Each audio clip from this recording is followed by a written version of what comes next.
So you are interested in sketch. Specifically, are you interested in writing more sketches, or writing and producing sketches, putting them online, getting hired like to write sketches for a sketch show? What in that range are you interested in terms of sketches? I think I could write sketches for a TV show. So let me ask you this, have you shown the sketches to anyone? I showed them to my director, who gave them back to me several days later, and You showed some of these sketches to him in the class. Mm-hmm. Did you write them in the class? Mm-hmm. Or okay. There's something I have to say about classes. And I know many of you have mentioned improv classes or writing classes at places like here, Second City, et cetera, et cetera. And I teach online classes on comedy. And I've been to Second City improv classes, UCB. I did Improv Asylum in Boston. They're fun. I like them. There's a lot to be learned from them. And there's a lot of good that can come from practicing improv, especially, because it just makes you really comfortable in your own skin. It makes you a more freer thinker and comedy writer. But I think a lot of people take those classes and sort of get sucked into that world. And a lot of the people who run those classes and put on those programs kind of know what the scam is. The scam is a lot of people are interested in learning comedy.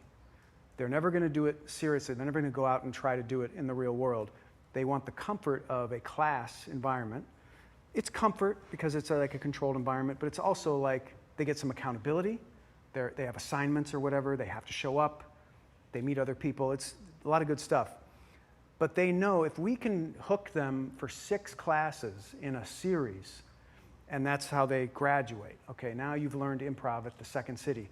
You've spent $300 times 6. So I'm terrible at math. What is that, $1,800? I think that's $1,800. And that's their business model. And the Second City makes millions of dollars a year selling classes. And 0.01% of those people are ever going to make money in comedy that's going to earn them back that investment. And so I shoot myself in my own foot by saying taking these classes is a little bit of a cop-out. A, it's just a way for them to make money.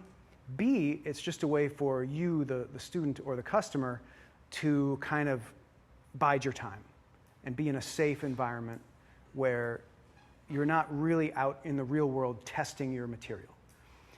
And the reason I say all that is because when you write a sketch in a sketch class and you get feedback from the teacher or from the other students, that feedback is going to be completely biased in a way that it would not be if you produce these sketches and put them on YouTube yourself, or if you put on a show and perform the sketches. There's the kind of feedback you get from a real audience, and there's the kind of feedback you get in a controlled classroom environment. First of all, the people in the class are paying really close attention to the sketch. They're doing a table read. They read it very carefully. They go through the whole thing. And then you're sitting right there, so they're not going to say, that sucked. They're going to say, I thought this part was really funny. My favorite part was this part. But a real audience doesn't do that. A real audience says, that sucked. And you need that. Like, that's really important. Of course, not saying your sketches suck. I'm sure you have a lot of good stuff going there. And the way to find that out is to put on those sketches for real people, outside of a class, outside of any kind of artificial environment. Well, that's what I'm really trying to press Perfect. my director to do.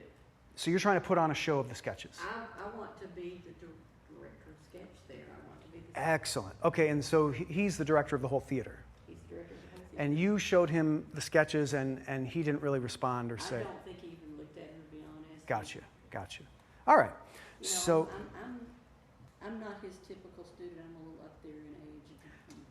Yeah, that's who I always was in the improv classes. I was the old guy, because everybody there is 20, and I'm like, it got at least 30, sometimes 40 years on those people. And that's just how it is. Yeah. Well, here's the good news. The good news is, in that environment, we were talking about this a second ago, there are certain comedy environments where everybody's young and they kind of see you as weird if you're not in that age range. The good news is the audience doesn't care. Audiences want funny. They don't care if you're 100 years old or 20 years old. If you're funny, they're in. 100%. There's zero bias. So don't let the seeming glass ceiling of that environment worry you. Know that once you get outside that artificial environment, the world's your oyster. Okay? Everybody would love to see a comedian of any age, a sketch writer of any age, as long as it's funny. So I think if you go to this director with a bunch of sketches and you're kind of not in that age range, I don't know, maybe, I don't know your situation, but maybe you're not in like the social group where they're all buddies and they go out for drinks or whatever. He'll read that person's sketches, you know. And you can do that. You can glad hand get to that place. Another way you can do that is, well, first, quick question. So some theaters, like the Upright Citizens Brigade Theater, used to have a thing where if you wanted to put on a one-person show, they would basically let anyone do it, as long as they had the space. Is the improv theater, are they different? Do they only put on shows that they approve? Yeah. Okay. Okay. So there's that. There might be other improv theaters. There's this improv theater. Maybe check out some other ones, see if they have a different policy. Maybe there's a way you can put up your sketches. You would have to pay for the... You charge for tickets and maybe make your money back, and that's the trick? They'll take about half the ticket to do, I think. Yeah, I mean, if that was my only option, even if I didn't know I'd make money back, I'd still spend the money to book the theater and put on the show just to get that feedback, just to find out how are these sketches, you know? A woman there right now who is going to be teaching how to videotape your sketches. Great. Is she teaching a course on how to shoot your sketches, like for social media, YouTube, stuff like that? Yeah. You don't need a class for that. Just set up your phone and hit the red button. Yeah. That's your class. I just gave you the whole class. Yeah, it's literally, it's so easy. Production value doesn't matter. Try to get the best sound you can. Like, that's pretty important. Mm-hmm. This little lapel mic costs $20. Sounds totally professional. So if you can mic yourself with a $20 mic, get yourself on your phone, shoot it vertically, because TikTok is a better way to test your sketches online than YouTube. And you can still do it vertically on YouTube with YouTube Shorts. Those just get much better traction than a horizontal, 16:9 YouTube aspect ratio. But what I would recommend is, I hear you saying that you want to perform the sketches live, great, but the avenue of doing them online is free. So you don't have to pay for the theater. You can record your sketches. Now, you've seen other sketches online, right? Yeah, there's plenty of different ways that people do sketches. They range from the super fancy, high quality, high production value sketches. They're using CapCut, and they're doing these amazing, like Hollywood caliber special effects. And then there's the super lo-fi, person with the iPhone playing all the parts themselves. It's all about the material. It's all about the performance. And it's all about the cutting. Cutting is critical. If that's really what I need to learn about then. Right. Well, the best way to learn any of that stuff is by doing it, not by taking a class to learn how to do it. If you make a sketch, shoot it on your phone, upload it to all those platforms, you're going to learn. You're going to learn so much about performance, about writing, about editing, and you'll see what kind of reaction you get. Based on that reaction, do another one. Even if you get no reaction, do another one based on just what you learned doing the first one. We actually just bought a bunch of new equipment where we have big screens up there, and I was thinking of doing the video and like running my up there before the shows start. They have all this equipment? We have amazing. The TVs up there, and that's awesome. that's what I was thinking. That's fantastic. I'm going to keep going down this road, but then I'm going to back up and give you some more like fundamental advice. The more you do, the better you're going to get at it. Okay. And the more you're going to build your platform, and the bigger your platform is, the more you're going to get actionable feedback, where you're actually going to get people liking certain videos more than others. And you'll be able to look at your metrics and say, oh, they liked this video more. What was it about this video that was different than the other videos? I should do more like that. It's the same thing every stand-up comedian does. When they go out in front of an audience, they try out some material, and first time they try it, most of it probably doesn't work. Some of it hits, and they get that feedback from the crowd. Oh, they kind of laughed at that one. That's something I can work with, something I can finesse. So next time I go on stage, I'll do that joke again, maybe heighten it, maybe add a tag or two, and that's how they build their act. Comedy is a social enterprise. It only works when other people are involved. So whether you're doing stand-up comedy or sketch comedy, you have to involve an audience. And right now, the audience you have available to you is the online audience. Perfectly free, you can build it up to be as big as you want. Start that and keep doing it. You'll learn so much. Okay. Doing the show in addition to that is a great idea. And I love the idea of putting the sketches on the screens before the show. If you, let's say you did a sketch a week for a year, that's 52 sketches. I guarantee you, you're going to be much better at writing, performing, and making sketches in a year than you are right now. However good you might be right now, you're going to be better. And that's your currency, is getting better. So if you do that for a year and then you put on your show, you can pick however many sketches would go in a show. How many? Maybe a dozen? Something like that. Pick the best 12. Pick the 12 that did the best online. It's going to be a stellar show. It's like your best of, So that would be a really good avenue for you. You can do the show somewhere where you can book the theater. You might even be able to go back to the director after you're online for a while and say, I have X many followers, this video has X many likes. Again, I don't know the politics of the place. It still might not work if he doesn't think of you as like one of the clump, one of the gang or whatever. First of all, let me just say, I totally relate to that. I was never in the group. I was never in the gang. And so any strategy for success that relied on me knowing somebody or being able to go out for drinks with somebody, that was not open to me, ever. I always had to circumvent it somehow. And so the only way I knew how to circumvent that was Steve Martin's advice, which is be so good they can't ignore you. Keep doing it, keep putting the sketches out there, and show up and give them a sketch and just wow them. Just wow them. So I know you have it in you. I think you're at the beginning of a really fun journey because you already have a bunch of sketches you wrote in the class, but I want you to write some more out of class. In addition to putting them online, I want you to come to the writer's room meeting.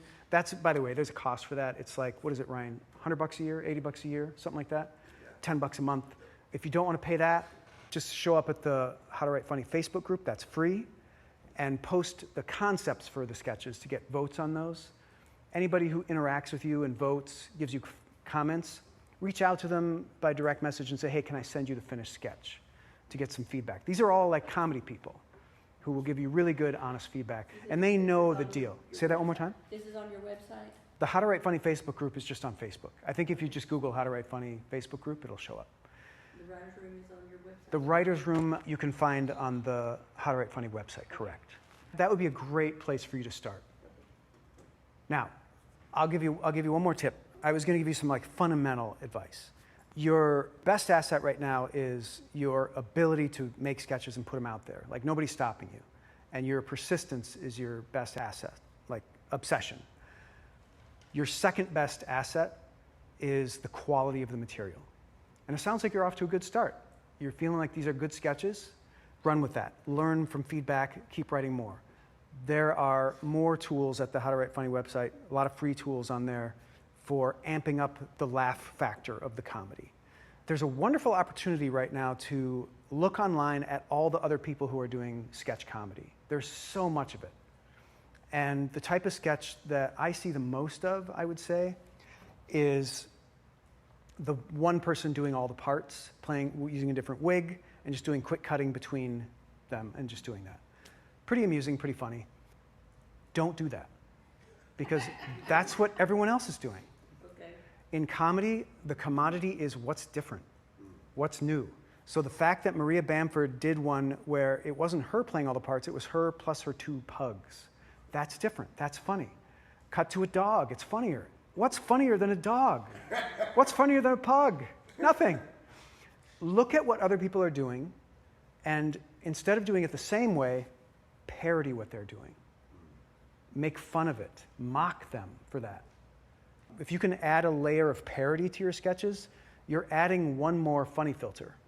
So we've got the 11 funny filters. you put as many of them as you can into your comedy, it's only going to get funnier. Parody and meta humor are two free funny filters you can add. It's like you've got this beautiful cake. Now you can add 2 layers of frosting to the cake. People are only going to like it more. Parody, just make fun of the other type of sketches that you see that are very common, that are very popular. If you can parody them in a way where people know you're making fun of what other people are doing, it just raises you up several notches in their mind.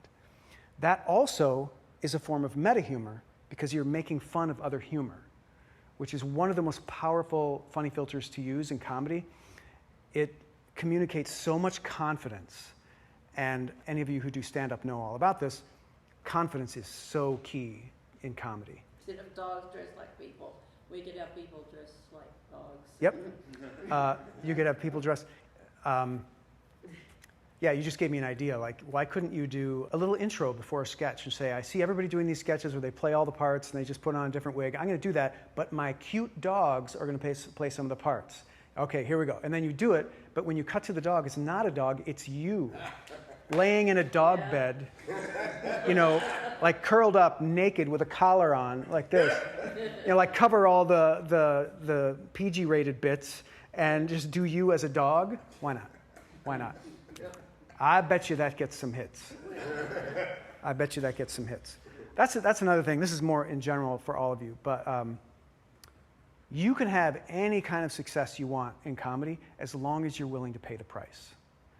Anybody who's willing to costume themselves as a dog on a dog bed, they're going to get more likes and more shares from that video than someone who's not willing to do that.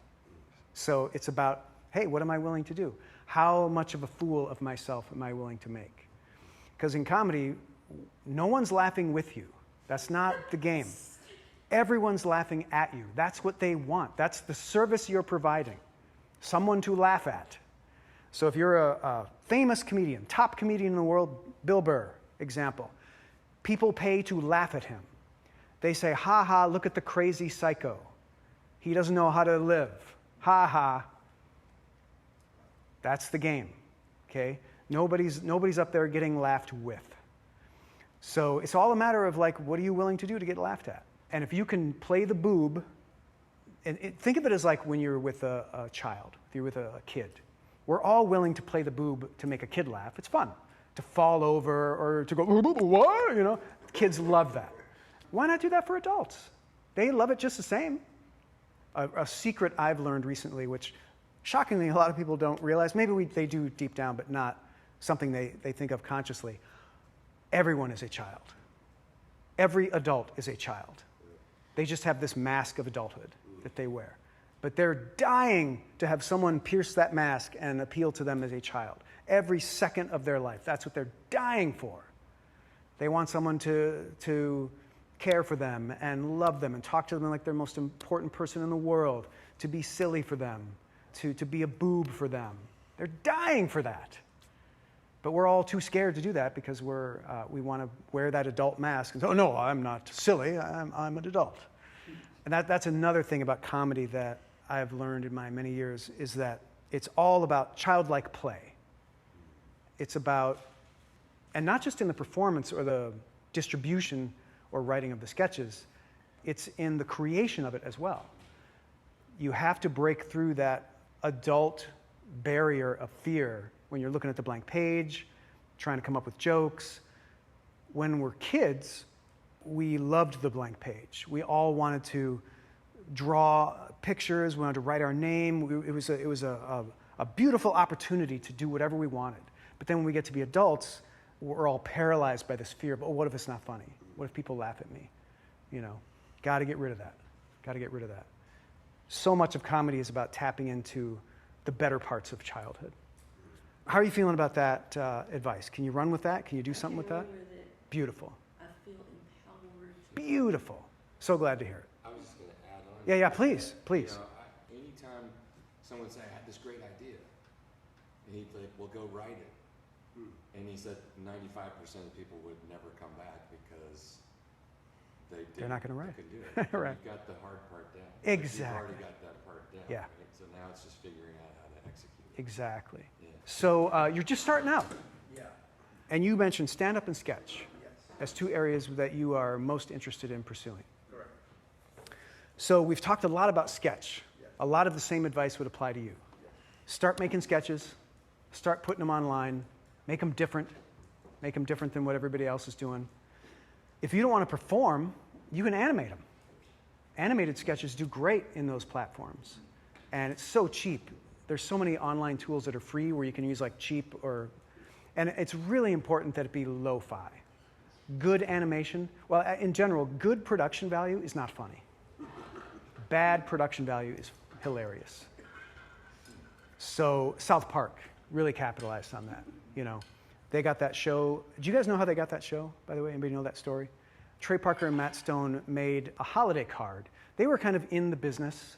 They had produced an independent film called Cannibal the Musical, and they were like taking meetings, kind of like bottom feeders in the entertainment industry, trying to make something happen, out in Hollywood, whatever. Really smart move. So we talked a little bit about the problem of not being in the in crowd or whatever. They were in the in crowd. So they had one thing going for them. They're very personable. They're good at going to parties, meeting people. And they know the value of sending out a Christmas card to everybody you know in the business. Anytime you do a Hollywood meeting, take down their name and address, send them a greeting card, follow up, be their buddy. They knew how to do that. Well, they made a Christmas card that was very crudely animated, just like the South Park show, where it was Santa fighting Jesus. And it was funny. And it was over-the-top offensive. Everybody in Hollywood passed that card around. And we're like, did you see that? Oh my God, did you see this? And of course, they got an offer to do a comedy show, an animated show on Comedy Central. What a great idea. A funny greeting card. So that's, you know, Joel, you mentioned you want to work smarter, not harder. I took a course once from this guy, James Malinchek, and you know who that is? Really fascinating guy, bizarre character, but it was a course about how to make money speaking at colleges. I learned a ton from that. And I make a ton of money speaking at colleges, thanks to him and his course. One of his pieces of advice was, don't work hard, don't work smart, work right. And what that means is, learn what works and do that. Like you can work smart all day, but if you're reinventing the wheel, you're just still working hard, basically. Find out what worked, what other people did. So the thing to learn from the South Park guys is compete in the blue ocean, not the red ocean. The red ocean is the online space. So Charlotte, this would apply to you as well. You can put your sketches out there online, and you're one of a billion other sketches that get uploaded that day. Really going to be tough to get noticed, get discovered, get shared, and all the stuff that you want. It's not impossible, especially when you're new on TikTok. They do a really good job of promoting new accounts and giving them like an artificial boost. It's one of the great ideas of the TikTok algorithm. It's how they get you addicted. When you first go on, you're thinking, I can blow up here. But then after a few weeks, they stop doing that, and you flatline unless you are continuing to push your own stuff. Anyway, you can go out there in that red ocean, and there are ways that you can make it a bluer ocean for yourself. One of the ways we talked about is adding parody, not doing what everybody else is doing, being original, being different. That's a great way to put yourself in the 1 percentile that's different, that's going to get noticed. But the other way is to just step back and say, is there any other way that I could get people to see my sketches besides online? Now, the beautiful thing about South Park is, I'm trying to remember what year that was that their show started. I want to say it was in the mid to late 90s. It's been around a long time. Yeah, because Comedy Central was fairly new, as I recall. And that show kind of like built the network. In the late 90s, there wasn't really internet. There was barely internet at all. There certainly wasn't internet video. So they had the benefit of saying, okay, how can we get people our animated video? How can we show it to people? Well, you could send a VHS to people. Very few people are going to watch that. But if you make it a greeting, you know, put it on a DVD, put it in a card, some people are going to watch it. And so that's what they did. They may have even put it on like a thumb drive or something, because there were like video formats like Real Player and QuickTime were around that time as well, I believe. But that's smart. That's like getting your sketches in front of the actual decision makers in the industry. You're sending it out to development executives. What could be smarter? So getting that in front of people who can actually make a decision and going viral. They did like the equivalent of going viral with that because everybody passed it around. What a smart idea, you know? That was a career-making, multi-million dollar brainstorm of like, how can we get this stuff seen, you know? And it's all a slot machine. It's all just putting money in the Mystic Lake slot machine to see what works. And the more stuff you try, the more chances you have of something hitting. Maybe you'll get a thing like that with the video that they sent out. So I forget how we got on that, but we were talking about like how can you get your sketches seen, and I was saying you could put them online, you can animate them if you want, but whatever format works for you, the most important thing is to make a bunch and put them out there. And there's a process for that. I'll just review it really quickly. Come up with some ideas for sketches. A framing device, a game of the scene, however you want to describe it. Something really quickly, a sentence or two that you can use to describe what the sketch is. Come up with 10 of those, post them on the How to Write Funny Facebook group as a poll, and get some votes. Whichever one gets the most votes, write that one up. A sketch should not be more than 5 pages. Anything longer than that is way too long. People only have the tolerance for a 3 to 5 minute sketch at most. Ideally, it's shorter. Ideally, you can do it in 30 seconds, you know. Have like 3 or 4 joke beats, establish the joke. I'll really quickly just give you the short comedy structure that you generally want to use. Introduce the game of the scene. Okay, what's this skit about? What's the joke? What's the funny part? Make that known so the audience is like, oh, okay, I see what this sketch is going to be about. And then do like 3 or 4 successive joke beats that escalate that joke to a new level. So it gets funnier and funnier and funnier, then do a little punch at the end. So if you can do that in 30 seconds, put that on TikTok, you're in great shape, especially if you can do it once a week. You're going to get feedback, you're going to learn, it's going to be amazing.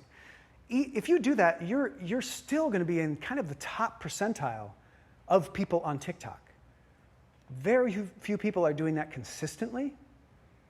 Some people will do 1 sketch or a half a sketch, you know, and then they'll give up. There was a kid in my son's class when he was in 3rd grade who started making animated videos and putting them on YouTube. And they were pretty funny. And I was like, oh my God, keep doing that. Keep doing that. Like, use the confidence of youth. You seem like a pretty young guy. The confidence of youth is this magic juice that I think of as rocket fuel. When a rocket has to leave the Earth's atmosphere, it needs a tremendous amount of fuel just to break orbit. You know, it's literally, the rocket's like this big. The rest of the thing is fuel that you get in the orbit, and it just, all the fuel burns and it just falls away. So just to get this little rocket, it takes all this fuel. That's what the confidence of youth is.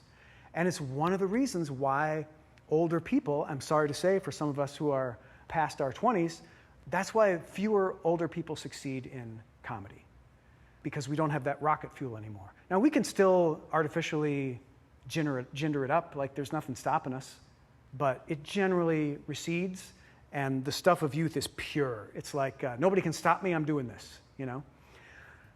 So I'm thinking, oh my God, this 3rd grader is doing this. Keep doing that, because if he does that and he keeps doing a sketch a week or whatever, imagine how good he's going to be at making sketches when he's 18. He's going to have put in his 10,000 hours. He's going to be amazing. He'll probably get his own TV show off from Comedy Central. Okay, so that's more on sketch. Tell us all, we're all here, commit to us that you're going to do a sketch a week. That you're going to write a sketch and post a sketch once a week. Yeah, I've written down a couple things. Wonderful. Again, I'm so new, like I love writing this. Perfect. I just got into it when I was in the military and that. Perfect. But, well, this process that I'm talking about, where you upload the idea, get feedback on that, write the one that people like the most, then when you have a finished sketch, you can either reach out and get somebody to read it for you and give you notes, or you can come to the writer's room and we'll do a table read, and everybody will give you feedback on the sketch.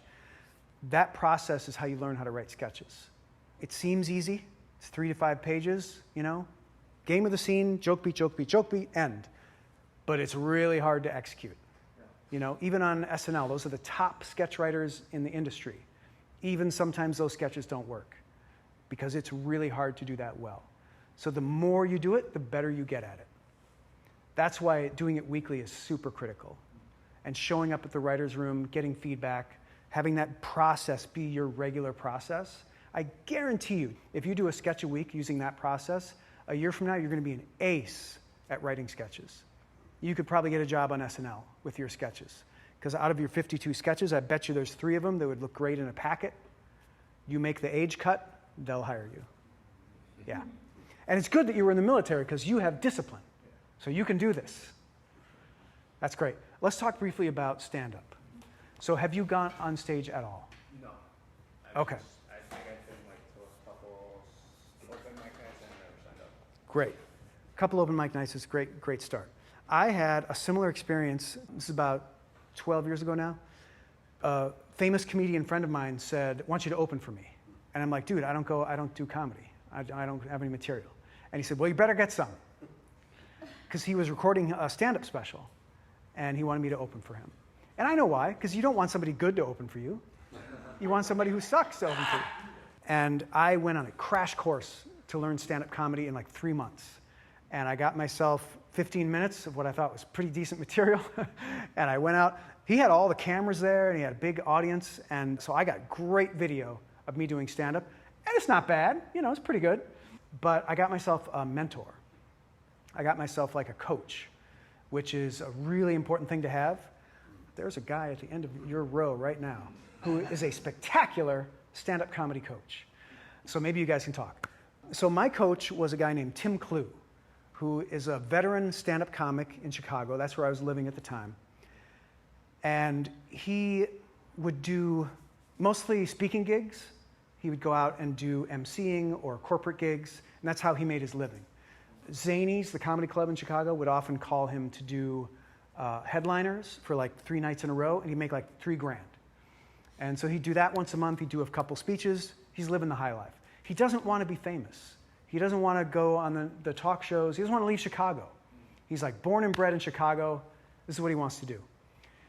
And the other thing it is, he hired a mutual friend of ours to record one of his shows at Zanies to make a comedy CD. So he had this, and he works clean. He's a clean comic. And so he had this great comedy CD that he sent to the Sirius satellite network.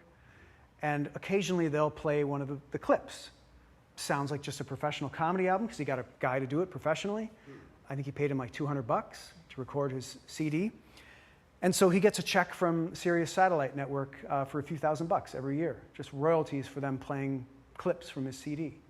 And he does great. Well, he's a good friend of mine. His wife and I used to do radio sketches back in the 90s. And so I knew her well before I knew him. But I was like a family friend, and I told him what had happened, and he's like, I can teach you how to do comedy. I'm like, great, let's do this. So here's what he said. He said, start writing jokes. Because when you do comedy, you gotta have jokes. You gotta write jokes. So I started writing. And he said, write every day. Write like 30 minutes a day. Try to write like 3 or 4 jokes that you would try on stage. And then when I was writing for a week or two, he said, okay, now get on stage and perform some of those jokes. See what happens. I started with this Second City open mic that they had every Sunday. Very friendly crowd, other comics, other people who go to Second City. Pretty good sized crowd, but very friendly. So the first time I go on stage to do stand-up, now I had been on stage before. I used to go and do these live shows that the Onion would put on, where I would put on the shtick, where we'd pretend like we were the corporate raiders from the Onion who were coming into your town to buy all the media, so that all you would get for news now would be the Onion news. So I'd wear a suit, I'd play this character. It was a whole shtick, it was a thing. But I had never been on stage. Well, I take that back. I did a talent show in high school where I did stand-up comedy. But other than that, I had never been on stage as myself, just trying to be funny. And that's just a different level entirely from any other kind of stage work. So I did that Second City, and there's a reason I'm telling you all this. I want you to go through this same process, if you can. First, write material. Then get on stage and try to do some of that material. You may have already done this because you've done 2 open mics, you said. But the trick is, don't do that material again. Try that material, see how it goes, then write some more. Write another 30 minutes of jokes. winnow that down to 15 minutes of stuff you might do on stage. Go on stage again, do that material. Keep doing that, and pretty soon you realize, okay, it's a lot more than, it's not just about the jokes. It's about me. It's about my personhood. It's about my confidence level. It's about my nervousness level on stage. And that stuff takes practice to get over. And the way Tim got me through that was work it again, work it again, work it again. After I did a few open mics around Chicago, he took me to Zanies. And he got the guy at Zanies to put me on stage in front of a real audience of paying customers to do 10 minutes. And he said, okay, Zanies is the kind of club that they do a lot of crowd work. They do interaction. So don't just expect to go up there and do your material. People will be talking to you. So you better be prepared to talk back. And I go up there, and there's like comedians that I've heard of, that I've seen on Letterman. Jackie Cation, thank you. She was there. She's like one of the best comedians. This guy who had just won Best Comic Standing or whatever. And then I go up. Like, oh my God, what am I doing here? And it was a beautiful trial by fire. I did some of my material. I did some of the stuff I had worked on in open mics. But then I also like talked to the crowd. And I was just like, you know, what do you got going? You know, those of us who have done crowd working, it's easy because the standards are lower. Now they don't expect you to be super funny because you're not doing prepared jokes. You're just talking. So it's almost like you're doing improv, which is the same thing. It's a lot easier because the crowd doesn't expect anything. So if they see anything amusing, they're delighted. Anyway, more open mics, more gigs at actual clubs in front of a paying audience. But the most important thing is in between all those, writing more material, writing more material. So by the time I did that opening for him and had to do 15 minutes, I had like 2 hours of material. Most of it was garbage. But I had some jokes that I had repeated a couple of times and tested, you know, because when I did the Zanies, I did the best stuff that I had from all the open mics that I had done. I was able to put together that 15 minutes, and it worked. And any comedian starting out would do so well to go through that same process. I got so far in 3 months, further than most comedians I know have gotten in 3 years. Because unfortunately what they do is they go on stage, and it was all thanks to Tim Clue and his advice. Keep writing. Never perform the same material twice. Unless you're in front of a paying crowd, you want to have some prepared material that you know, that you're pretty sure works. They've got their little material that they've tested, and they do the same thing at the open mic every time. And they try the same material, and they just want to get it like a different reaction. Total waste of time. Just spinning the wheels. It's got to be new material, and know that going to the open mic is really just about gaining the confidence, being on stage, not so much about the material. And also, once in a while, you should go on stage at an open mic, and I did this as well during that 3-month period, and just wing it for 10 minutes. No crowd work, no material, just wing it. Now, you will bomb, but you will learn so much. You'll take leaps and bounds ahead in terms of your stage confidence and your awareness of how the audience perceives you. What do they think is funny about you? What do they think is your flaw? The winging it is so valuable, so valuable. There's a few comedians to look at. Rory Scovel is a comedian who made a lot of hay recently for improvising in an hour, and it's something he does. Jeff Garlin improvises every time he goes on stage. He does these comedy specials where he'll do an hour and it's all improvised. Now, I personally don't think that stuff is particularly good because, again, the audience's expectations are lowered. As soon as they know you're improvising, their expectations plummet. And it makes it easier to do well. But there's a lot to be learned from watching that. I find watching the Jeff Garlin specials really interesting because the comedy is not that great. It is very impressive that he's making it up on the spot.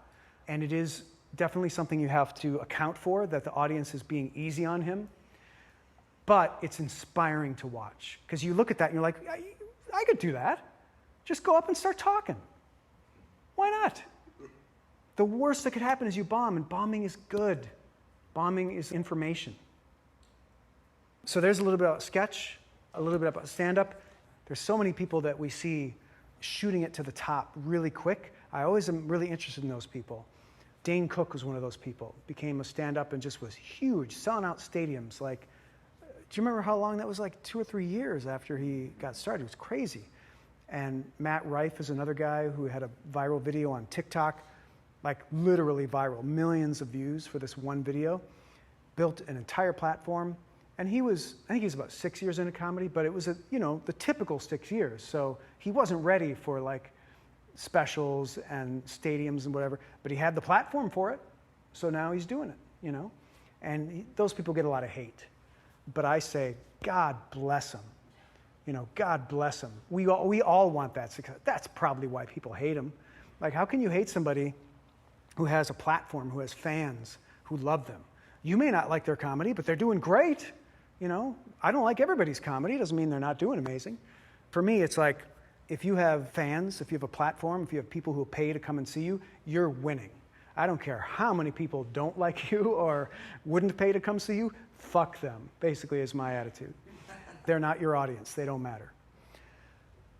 Mary, Yes. let's talk about you.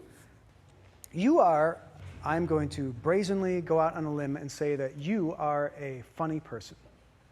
You have a delightful comedic persona that I picked up on just when you just started talking about yourself and about your interest in comedy, how people talk to you when you're doing legal work for them, and they always say, oh, you're really funny. I got that same vibe. You're just a person who comes across as funny.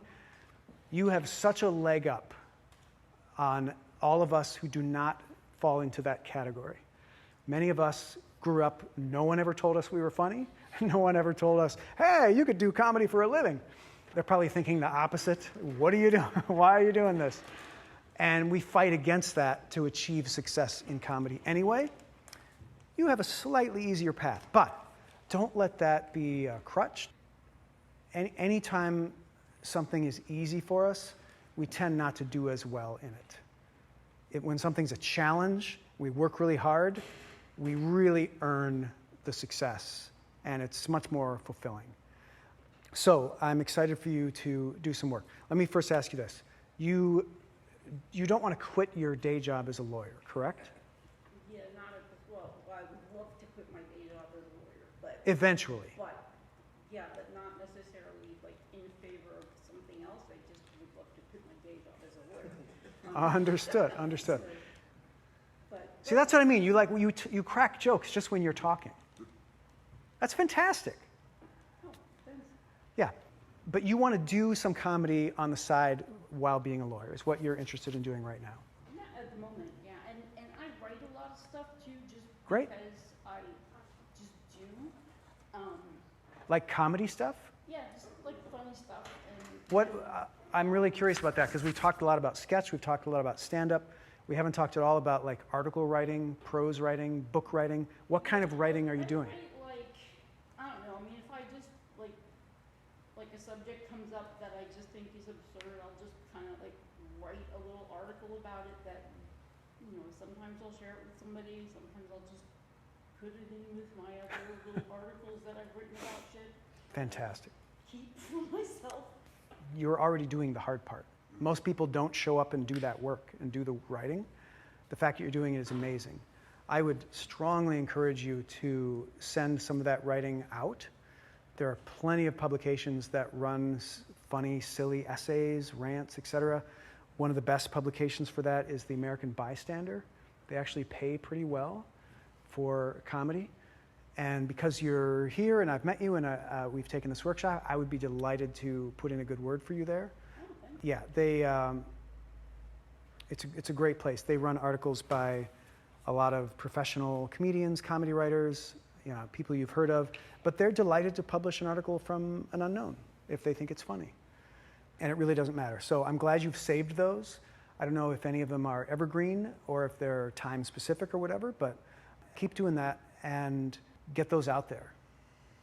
I think one thing we haven't covered that I'm really big on, because people have expressed their particular interest in a certain area of comedy, I'm a big believer in doing all of it, doing all the comedy.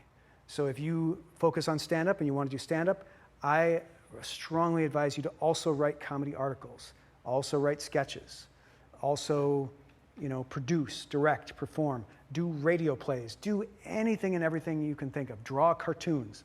The reason being that all of those things are muscles, and you want to work every muscle so that you're well balanced. And also, that tees you up for opportunity better.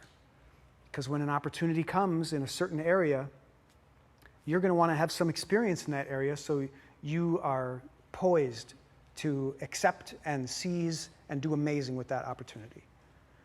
I think that was one thing that really helped me. One thing that Nazar and I have in common is that I was an obsessed youngster and I did everything in comedy. So when I had the opportunity to do a comic strip, I slipped right into there and started doing that. When I had the opportunity to run a humor publication, I knew exactly what that was about because I had written so many comedy articles, done my own fake publications, slipped right into that really easily.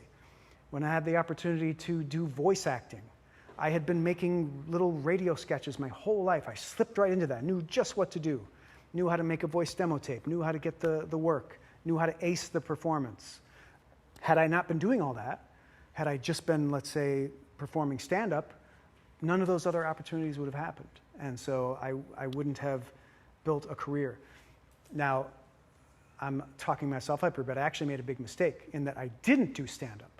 I didn't do performance for so many years. That really hurt me because I did cartooning, I did The Onion, I did my voice work, but occasionally I would be asked to do a guest spot on TV, or I'd do an interview to promote a book or something. I was terrible on camera. I was so nervous, just awful. And the Letterman people wanted me on their show when I was running The Onion in New York, and they looked at video of me and they decided, nah, because I wasn't good enough on camera. Like, but when you do stand-up, if I had been doing stand-up for 10 years prior to that, no-brainer for them. They would have had me on. They're not even having me on to do stand-up. They literally just wanted me on as the Onion editor to talk about The Onion. But those shows, they don't put non-performers on those shows anymore. And if you want to get on any kind of show, it's a great boost to your platform to do a morning talk show, local morning talk show or whatever, let alone the national stuff. You need to tee yourself up for that opportunity. So that was a big mistake I made. I don't want you to make the same mistake. If you like comedy, do all kinds of comedy. So get your articles out there, get them published. There's also McSweeney's, which is a lower barrier of entry publication. You can go to McSweeney's.com and just check out some of the articles they do. They're a little more high concept than the stuff you might get away with on American Bystander. But, you know, Google other publications. There are plenty of other places that you could send stuff. There's plenty of blogs, you know. You can start your own blog. Like, you don't also have to be beholden to other people's publications. You can start your own. It's a lot of work, obviously, to build a platform from scratch. But believe it or not, the internet is still a meritocracy. And if you were to just do Mary's blog and just put your stories on there every time you write one, there are so many like cheap and free like blogging platforms. Actually, one that I highly recommend that I'll throw out there right now for all of you actually is Substack. Do all of you know Substack? You on Substack? Whatever. It's an astoundingly great platform for a number of reasons. Number one, having a social media platform can only do so much for you.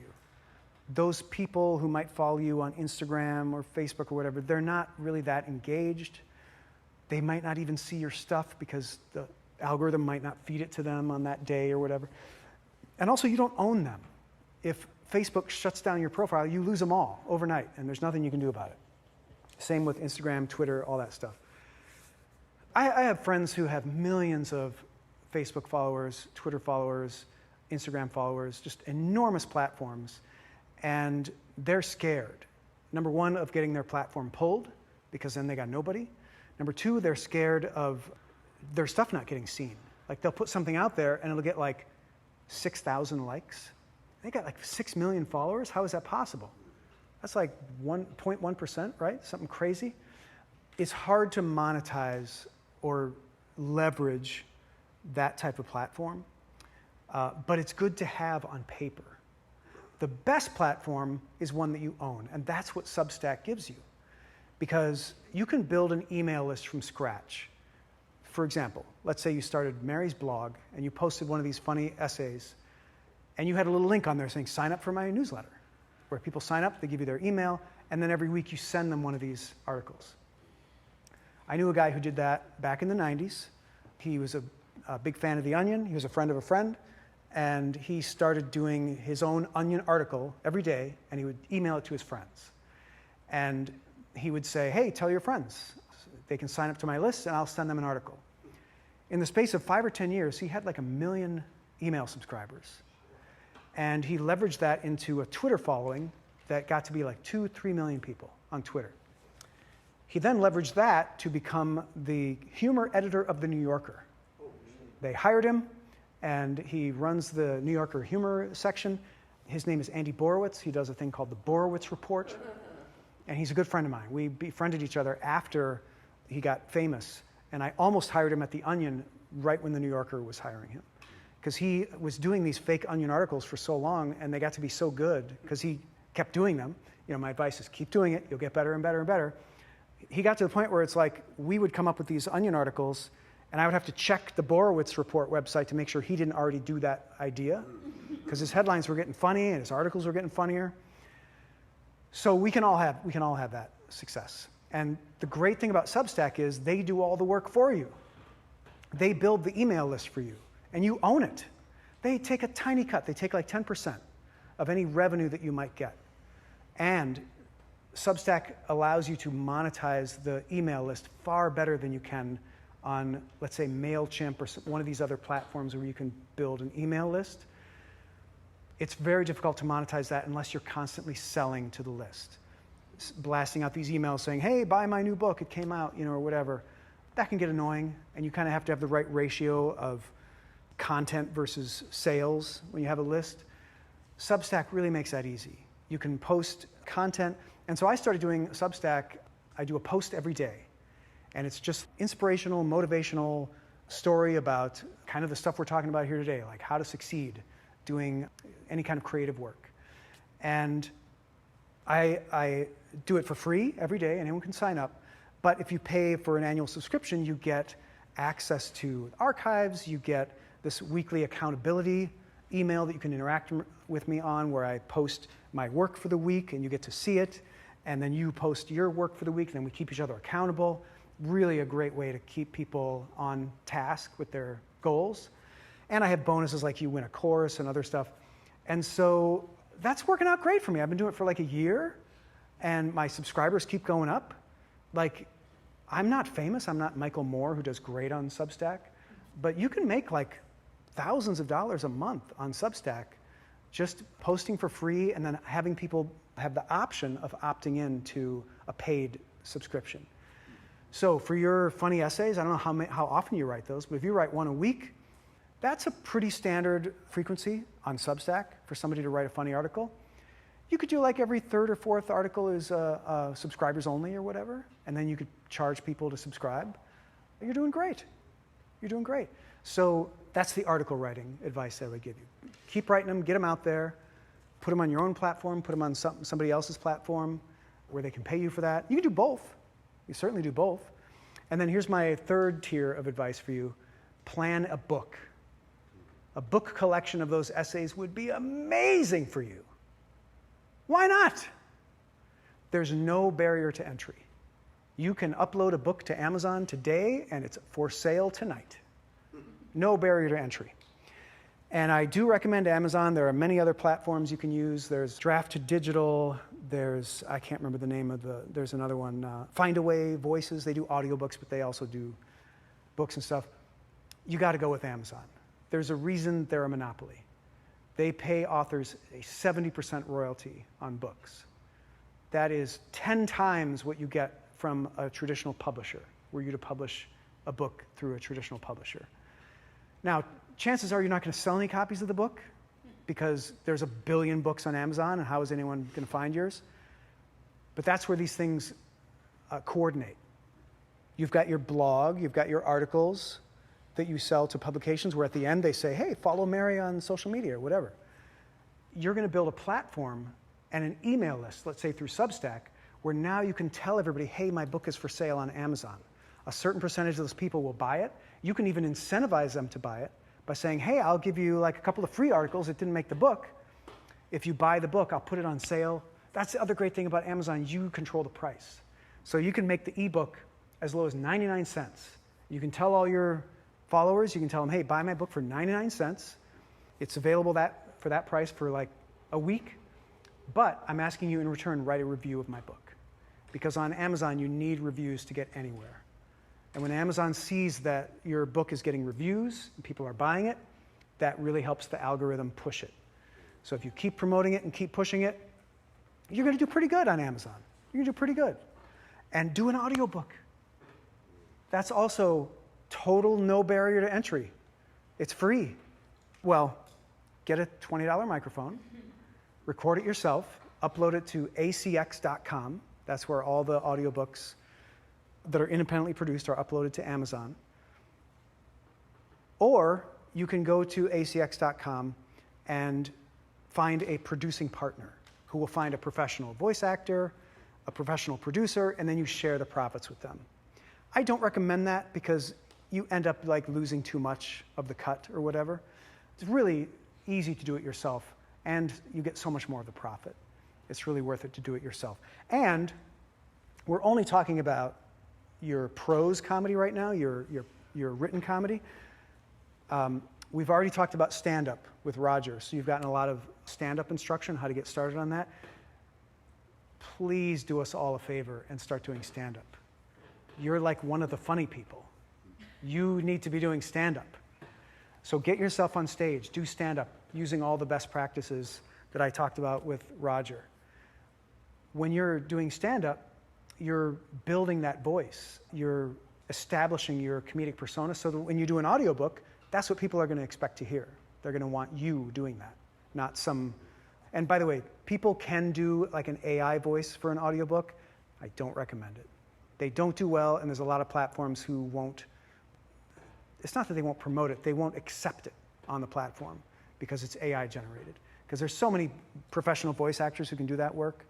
I think one platform, I can't remember which one it was, just recently said, okay, you can do the AI voice as long as you meet these like 10 requirements. I forget what they are, but it's definitely a movement that's happening because obviously you see it all the time on YouTube and stuff, but in some of these paid platforms where they're competing against actual humans doing the voice work, even that, there's starting to be some encroachment. So your USP, what they call the unique selling proposition, is that you are a character. You are Mary, so you want your voice to be on that thing. As of yet, AI can still not replicate you. They're doing a pretty good job of replicating people, but we're not there yet. And still, when they do that, when they do Scarlett Johansson or George Carlin or whatever, those people sue and they win. So that's still, we're keeping them at the gates. We're keeping that particular encroachment at the gates. So when you got your stand-up and your writing working together, now you're firing on at least 2 cylinders, which is great. They help each other. The performing helps the audiobook. The platform and the book help your performing, because when you perform, why can't you mention your book on stage? Why can't you sell your book or autograph it and give it away, whatever you want, after the show, before the show, whatever? That's how you promote your comedy. That's how you build your brand. Does that help you, Mary? Wonderful. I'm excited for you. Ty, let's talk about you. Cool. My categories, I guess I'm trying to focus on business-wise, is I want to do a workshop, trying to make that model work, something that I want to start a sober or recovery open mic series and have like the workshop early, people want to come, it can be donation. What would the workshop be on? So it would be on, I imagine like a 2-hour workshop, looking at the intersection of humor and recovery and then sort of getting up on your feet and trying it out. Get up on stage to talk about your rock bottom, get feedback, kind of, as like a stepping stone to getting on, doing a open mic in a recovery space. I think that's a great idea, that workshop. It really works well in person, but I'm always thinking of how can you leverage this, how can you do it online? There probably is a way to do it like through Zoom and stuff.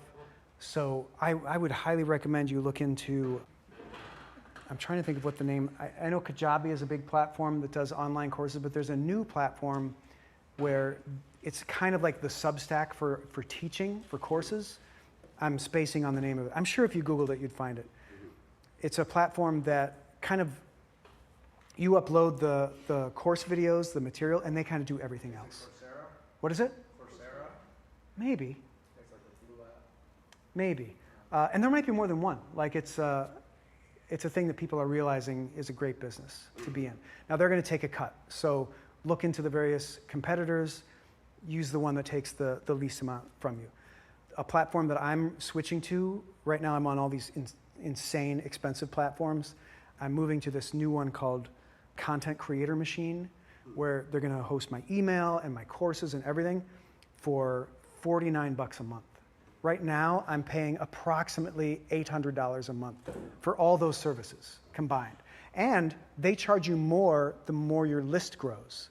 So every time my list hits a certain benchmark, like 5,000, 10,000, they're like, okay, you owe $3,000 a month now. Yeah, and Content Creator Machine, you lock in the price. $49, I could have 100,000 email subscribers, $49. That's what I need. So be careful when you go with some of the big names. Like Kajabi might be one of these. I haven't looked into their pricing structure, but they might be one of these companies that charges you more when you have more sign-ups or whatever, because I think they do email in addition to the course hosting. Do your research, look into it. There are companies that can host your course, your workshop. You can hold a Zoom meeting. You can charge people, charge them whatever you want. Like it's addicts, it's people in recovery. There's going to be a range, But I would think something like, in the normal online course range, anywhere from $50 to like $500. People would pay. They would do that. That's a great idea. I think doing it in person first is a great kind of test run. Right. And seeing how it goes. People love stand-up classes. Why not target a niche of people who have addiction problems, who also, can see the value of comedy as a coping mechanism, way to work through it, all the various benefits that you can get from it. Yeah. It's great. I've got a couple of opportunities to do my workshop for Georgia Mental Health Consumer Network and Georgia Council for Recovery. That's great. It's so surprising, like they kind of look at it, they sort of goes to you and you're like, what, do you have an honorarium? It's crazy, but that's the kind of thing that could definitely be leveraged. Totally. That's a value gain to say that I've done workshops for. Absolutely, and I would totally recommend taking those opportunities, even if they're not paying well. Like, I'm a big believer in working for free until you have the reputation to get paid. Right. So if you haven't done one of these yet, and they're taking a chance on you, and they're not paying anything, or if they're paying $100, $150 or whatever, just say absolutely, and go and do your best job, get a great testimonial from them. Yeah. There's definitely, the people that I'd be doing the workshop for are people, decision makers that could then in turn be like, hey, we'd like you to do this at our Absolutely. agency. Yeah, it could lead to other opportunities through them. Yeah. And just getting a testimonial from them would look great when you're selling your course online. Mm-hmm. The so-and-so recovery center says this about the workshop, whatever. Those are always super valuable. That's awesome. But yeah, starting for free when you have to is great. It's a great learn, and you'll work out a lot of the bugs in the workshop. You'll figure out what works, what doesn't, For etc. sure. Yeah. Do you have any? You teach so many comedy courses. Do any of your approaches, techniques, delivery systems come to mind that you feel like maybe would resonate in that setting? Maybe people, get their head around comedy writing. Well, the way you mentioned it is the best idea I've heard, and that is people understand stand-up. Like, that's the one type of comedy that is, it's scary and daunting to people for sure, but they understand it. Mm-hmm. And they also understand AA, where you're sitting in a circle and you have to talk about what's going on with you. The only difference with stand-up is that you're standing up instead of sitting in the chair. So they can sit in and you can talk to them about that. Like, you can literally say, have you been to an AA meeting? How did that feel when you spoke? Were you nervous? And they're like, I wasn't too nervous. And then you can say, well, I think I know why you were nervous. It's literally a mind game. You weren't that nervous because you were seated.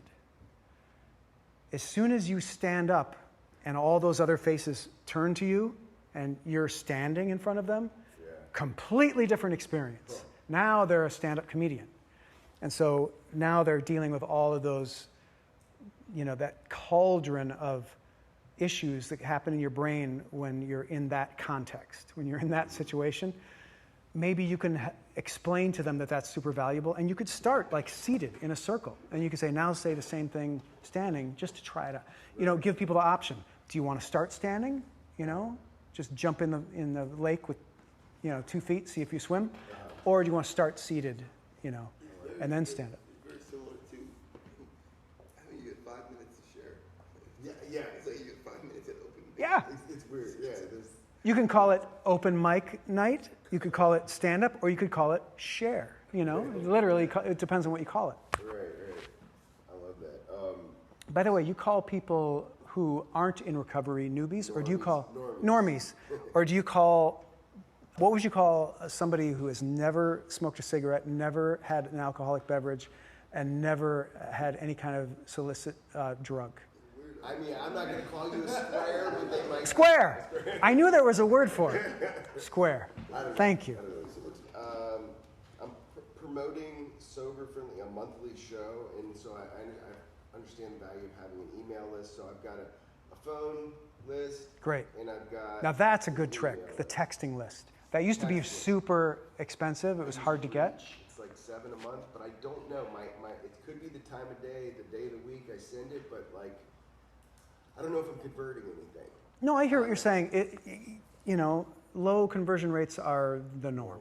So the fact that you have that, those things are becoming more accessible now. So I'm glad you found Reach. That's great. I'm very nervous. I'm very self-conscious or whatever, scared of so I have this list the sacred list of people that I'm going to annoy them with then being like, hey, here's the next show. Here's the link. Right. If you share it. Well, I'm on your list, and I will tell you this.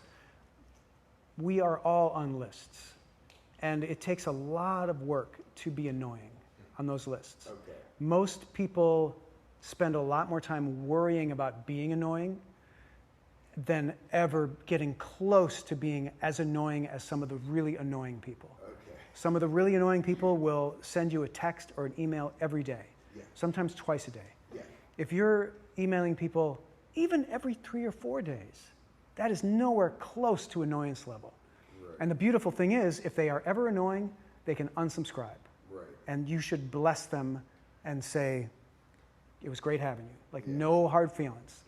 Okay. That's the beauty of it. Yeah, don't worry about annoying people. Especially you're giving them stuff. You're saying, hey, there's a show, right? Yeah, that's good. That's usually it. It's like, hey, there's a show coming up, here's the thing, and then Yeah. it's like the week of, Yep. hey, just a reminder. Yeah, the real You trick don't wanna is, commit until the last yeah, second. the real trick is getting over that nervousness of being annoying when you're selling something. Okay.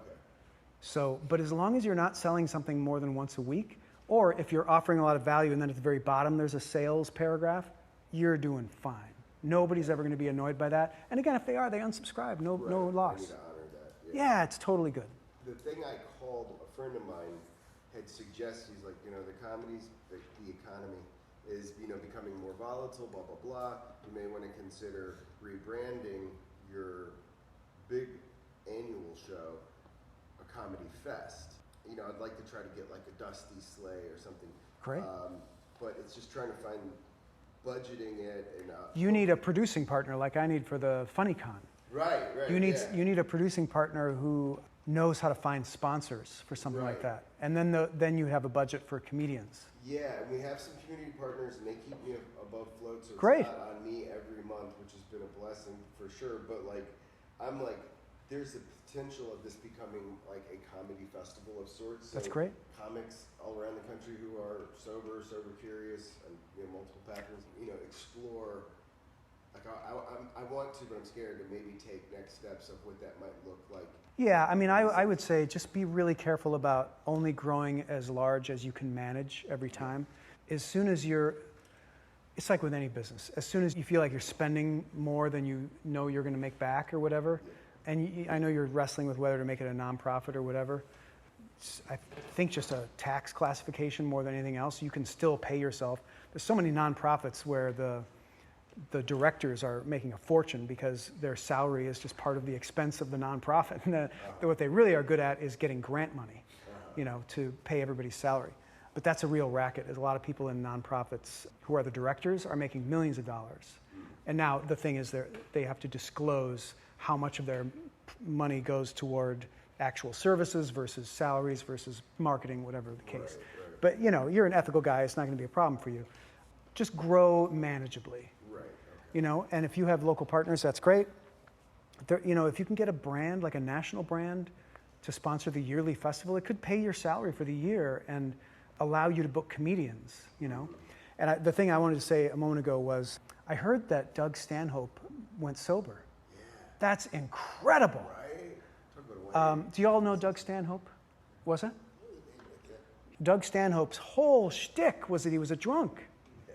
And he would be drinking on stage. And he did that movie, The Road Dogg, about a drunk comedian was dying from liver failure or whatever.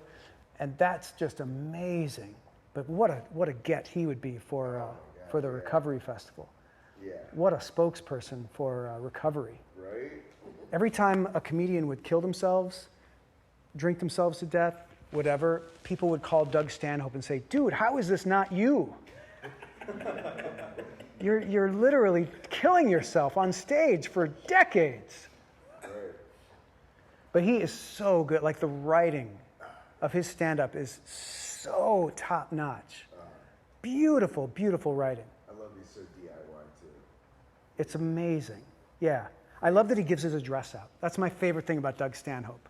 He'll do a podcast. He'll do Howard Stern. He'll go, yeah, send me a letter. I'm at 355, and you can go to his house.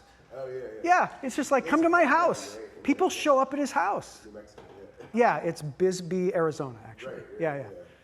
What a guy. I just absolutely love Doug Stanhope and everything about him. Right on. So I kind of got hooked into this. I don't know. There's this idea that I've heard the difference between being a speaker and a comedian is about 2 or 3 zeros at the end of your paycheck. Absolutely. I don't know if that's true because but It's true. it's true. Yeah, because even in colleges, like if you're a comedian, you can go to a college and make $1,500. But if you're a speaker, if you're doing their lecture series, it depends on how well known you are.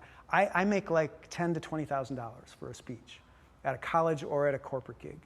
That's just the range I'm at right now. Like I worked up to that. I started between 0 and 5. Then for a while I was between 5 and 10.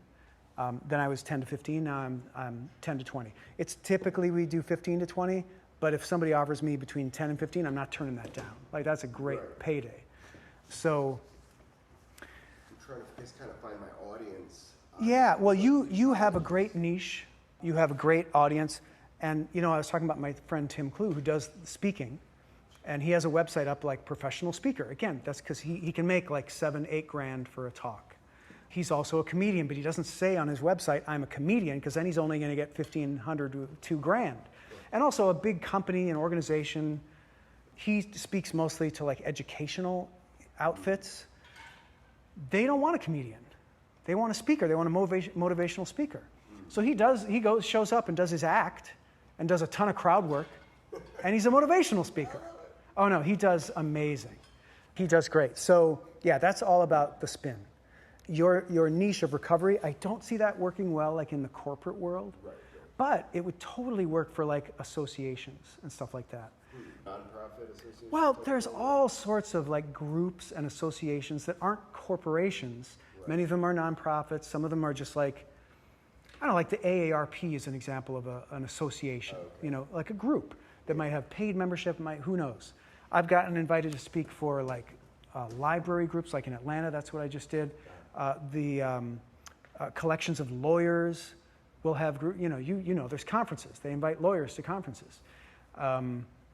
So I love those, because when you do a corporation, you have to be clean. But when you do an association, you swear all you want.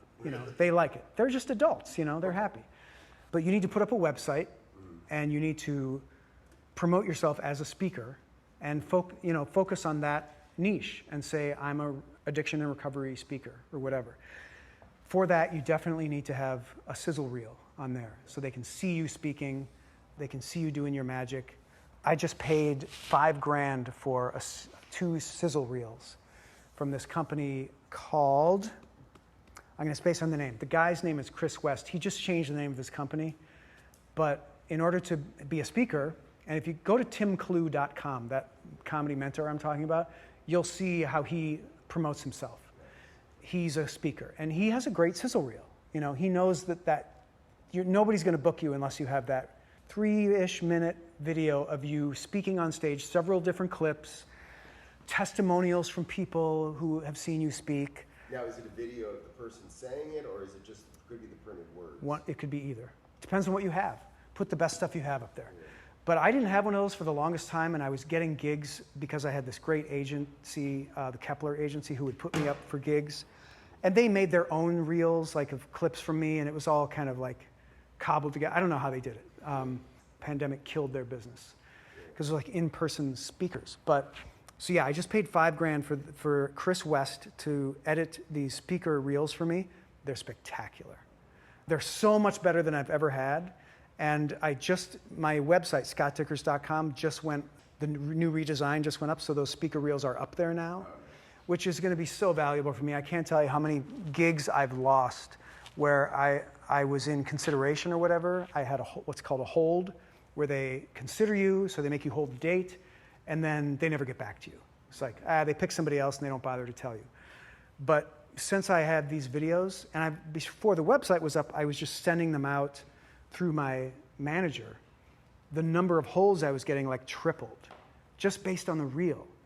So now that the reel's online and people can see it, I'm sure that I'm going to be getting more. And the amount of speaking gigs you get is a direct ratio of the number of holds you get, because you just get a percentage of the holds end up turning into actual gigs. People don't grasp how valuable that sizzle reel is.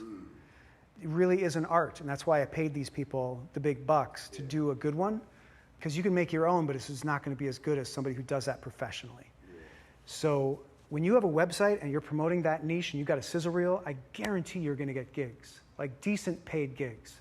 And again, to start, it might be under $5,000. That might be where you are. But hey, starting out as a speaker and doing that is great. So, you know? Nothing to sneeze at. I'm looking at all my stand-up material is autobiographical. I heard that from enough podcasts or whatever pre-starting stand-up and I was like, let's put it in order. Okay, here's a one-man show. So right now I'm trying to put together what would be a 30-minute keynote. I don't know if that's probably pretty short for a keynote, but maybe not. It is, but it's anything to start with. Yeah. Yeah, eventually you want it to be an hour. Okay. Yeah. How can I focus that into something that's relevant later in the story or adds value? Yeah. Takeaways. And, Well, but you know the answer to that. The answer is to keep workshopping it, exactly. keep trying stuff, Hindsight. and it'll come together. You'll figure it out. But for now, like, do that concurrently with putting together a sizzle reel, putting up your website. Mm-hmm. Like, get that up, because that's you putting out a shingle and saying, hey, I'm open for business. Yeah, And get the workshop going. Like, do the workshop in person. Take some of these opportunities to do it at an established place, so you can get the experience, get the testimonial. Yeah. You're on a good road. You're on a perfect road to get you to doing consistent, high-paying gigs doing this. Thank you, man. And I hope that was a helpful conversation to have. Absolutely, yeah. Thank you so much. Absolutely. Nazar? Nazar. Why in America do we always want to put the emphasis on the first syllable? It's I don't actually understand. really funny. I'm writing a bit about that, about the different Great. pronunciations of my name. Yeah. I'm sure you could get a lot of fun wordplay out of emphasizing the wrong syllable in certain words. That's what I'm Super fun. focusing on. Super funny. Nazir. Nazar. Nazar, I did it wrong again. You're just giving me more fodder for the channel. No, you are. Nazir. Nazar. Did I do it wrong again? It's like me and then the king of Russia. Last syllable, Nazar. If it's my mom, there's definitely an announcement. Well, that's more of a threat. Yes. That's a good riff. Thank you for that. So, Nazar, we have talked a lot here today already about stand-up, that I would absolutely recommend you follow those same steps. But before we get into that, where are you at in the stand-up journey now? I think you mentioned you've been to a few open mics. Yes, I just started this year. I've gone full force with stand-up, with improv. Great. I'm doing everything I can to write every day as much as possible. Great. Where I'm stuck is just starting something and knowing it's going to be fruitful. Well, because you said you started a few things and then you didn't follow up or follow through. I have like 7 YouTube channels with like 1 video each. 7? Or something, yeah. Okay. Or like 5 Instagram. Sure. videos with like 7 Yeah. or 8 reels each. That's very funny. TikTok. And it's fun, but then I lose interest. Okay, let's talk about that for a second before you go on. Then we'll come back to this. That's a really interesting problem. It's kind of like an ADHD problem. Yes. Yeah. So I can relate to that. We all have ADHD in comedy, I think. Most of us do. One of the best bits of advice I got early in my career was from this other cartoonist named John Kovalik, who was kind of a big star cartoonist at the college newspaper where I worked first, because he had sold his comic strip to a big syndicate. So he had made it big. And his advice to me when I was like, I don't know, 19, 20 years old was sign up for something that has deadlines, real deadlines. I took that to heart and I was like, okay, I get it. So I signed up to do a daily comic strip. No matter what happened, I had to deliver a comic strip every day to the newspaper, or I would get in trouble. There'd be a blank space. Now, I know in some colleges, if a college cartoonist doesn't do their cartoon that day, they'll literally publicly shame them by saying, Bert did not hand in his comic today. And I never got there, but there were many times when I was scrambling on my bike to get to the newspaper office to deliver the cartoon, like minutes before they go to press. But God bless that deadline. Because would I have worked that hard to do that cartoon that day had I not had that deadline? Not a chance. So this is the problem with social media and podcasting. And this is a problem with my podcast. I have a podcast, How to Write Funny, where I interview people in the comedy business. I'll do like an episode every year. That's not how it works. You have to do it consistently. You have to do it once a week. Otherwise, it falls off. Thankfully, my podcast still gets a decent amount of listeners, but when I got this new agent and he deals in events and podcasts, he's looking at my numbers like, dude, it's just not enough. And that's because I don't do it consistently. You gotta sign up for something with a real deadline. Now, you can artificially impose a deadline and say, okay, I'm gonna do my podcast every week. That's not the same, because you're gonna flake on it. Just like I flake on my podcast deadline. But when I had that cartoon in the newspaper, I could not flake on it, or I was going to be in big trouble. They were either going to cut the strip, or I don't know what was going to happen, but I never missed that deadline. I took that same advice to The Onion. I signed up to do The Onion. It was a weekly newspaper when it first started, and we made contracts with advertisers. We had to put out a newspaper every week. And this is like 8 pages of broadsheet newsprint that I had to fill with something every week. I cannot even begin to express to you how valuable that deadline was. To keep me focused, to write articles, to go find other people who could help me write articles, to take pictures, to do anything to fill that space. Now, there were a couple of tricks we had to fill the space when we couldn't. One of them became this running gag where we took the last sentence of an article and then had a jump, you know, how it says story continued on page 8 or whatever. And on page 8, we just repeated that sentence like 50 times. And it was a funny joke. Like if you're reading the paper, it's like, look at that, they're trying to fill space. So you can do this meta stuff where it's like, okay, but you made the deadline, you did it, you know, and you made a joke out of it. And so that became a running thing where occasionally in future issues, we would just run that same sentence on a page to fill it when there was no other reference to it, no story connected to it. It was just like, what the fuck is this? And it was a really creepy sentence. It was, passersby were astounded by the enormous quantities of blood. So it was like, you see this and you're like, what in the hell is it? A lot of fun, a lot of fun. But the magic of that deadline, I cannot even tell you. So for,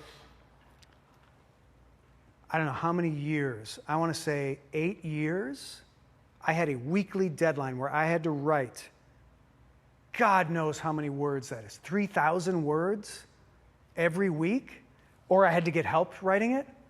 I had to take funny photos, like so much experience. Like that's the best ADHD drug in the world. And I never took any of those drugs because I'm too old for those. They didn't have those when I was a kid. If they had, I probably would have been working as an accountant right now and I'd be fine. But I went into comedy. But no, my attention constantly, oh, this looks really interesting. I want to do this for a while. I don't want to do that anymore. I want to do this. And a little bit of that is fine. A little bit of that is totally understandable. But you got to have something that's consistent. You've heard me say here today already, like, fire on all cylinders. Do everything.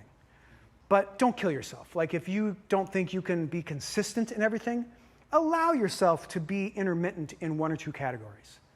Where, like Instagram, I'll start a new account, I'll do something else, and I'll try that. Over time, you'll get some experience doing that. That's good, that's valuable. But if ever you feel like it's worth it, if you have an idea that, let's say, catches on Instagram, you post something that gets a little traction, make a real deadline for yourself.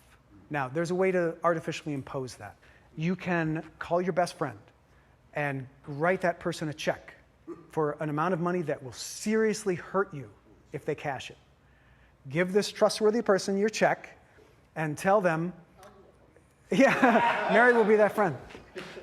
Tell them, cash this check if I don't do my thing. Wow, that's incredible. Yeah, you need that kind of serious accountability. And then show up and do the thing. And it's very important that it be consistent and regular because that's what builds the skill. That's what gets you to your 10,000 hours of mastery, expertise. I never had any claim like Mary does of being a funny person or having stuff that I wrote that people read and thought was really funny. Never had that. It was only through bullheaded, dogged persistence that I ever built any skill. And when I started with The Onion, I was okay at it. I wasn't great at writing funny articles. But how great at funny articles do you think I got after having to do 3,000 words of one every week for like 8 years? I won the Thurber Prize for American Humor, if you can believe that. That's what showing up and doing something on a deadline will do for you. So see if you can do that for stand-up. See if you can do that for maybe something in social media. Pick 2 or 3 categories where you really want to focus and do that. But then allow yourself to be scatterbrained for the other stuff, because I think that's fun. I have 1,000 projects that are like, I'll do that when I feel like it. I'll come back to that or whatever. And some of them I never come back to. I did a thing once, just indulge me for 1 second. I did a thing just like you where I started my own YouTube channel and it was going to be fake movie trailers. Movie trailers for movies that are real movies. I take the actual trailer and I just make new sound. And I called it Trash and Trailers. And I put it up and my first video did really great. I got like 30,000 views or something like that. And a lot of likes, a lot of good comments. It took me 3 days to make the video. It's a lot of work because, I don't know if you guys know this, but producing sound is like hard work. To make it sound like a real movie trailer, I had to do an impression of Tom Cruise and Morgan Freeman for this trailer that I did. I think I did a great job, and it was a beautiful trailer. I got really good comments. But what's the deadline? There's no imposed deadline. Nobody's coming after me if I don't do one of those every month. I did 2 other ones. I did one for the Star Wars, the new Star Wars movie, and I did one for Cars 2. And I'm very proud of those. They're really good work, but I'm never going to do that on a regular basis. It's way too much of a time investment. But it's a real treat for me to have this side thing that nobody cares about, nobody knows about, that if I ever feel like it, if I ever have 3 days where I just want to do sound work, I can do it. And that's fun. So allow yourself to have some fun, but do something real also. Sure. And make sure that the real thing is not a course. Because the course gives you this artificial accountability where you have to show up and, maybe you have to show up with an assignment. Make it, when I say real, I mean an actual thing that you made through a good process with feedback, etc., that you present in front of a real audience who doesn't know you, doesn't care about you, doesn't like you. You'll grow and learn so much just from doing that consistently. Especially with the changing perspective about all or nothing. Yeah, it doesn't have to be all or nothing. People get really upset about, I'm not focused enough, or I'm too scattershot. Yeah. It's okay. You can be both. You just have to have a little, you got to have some focus. You're not going to get anywhere with no focus. I knew somebody once who lived in the moment constantly. That was like her life philosophy. And she was a drunk. She's a drug addict.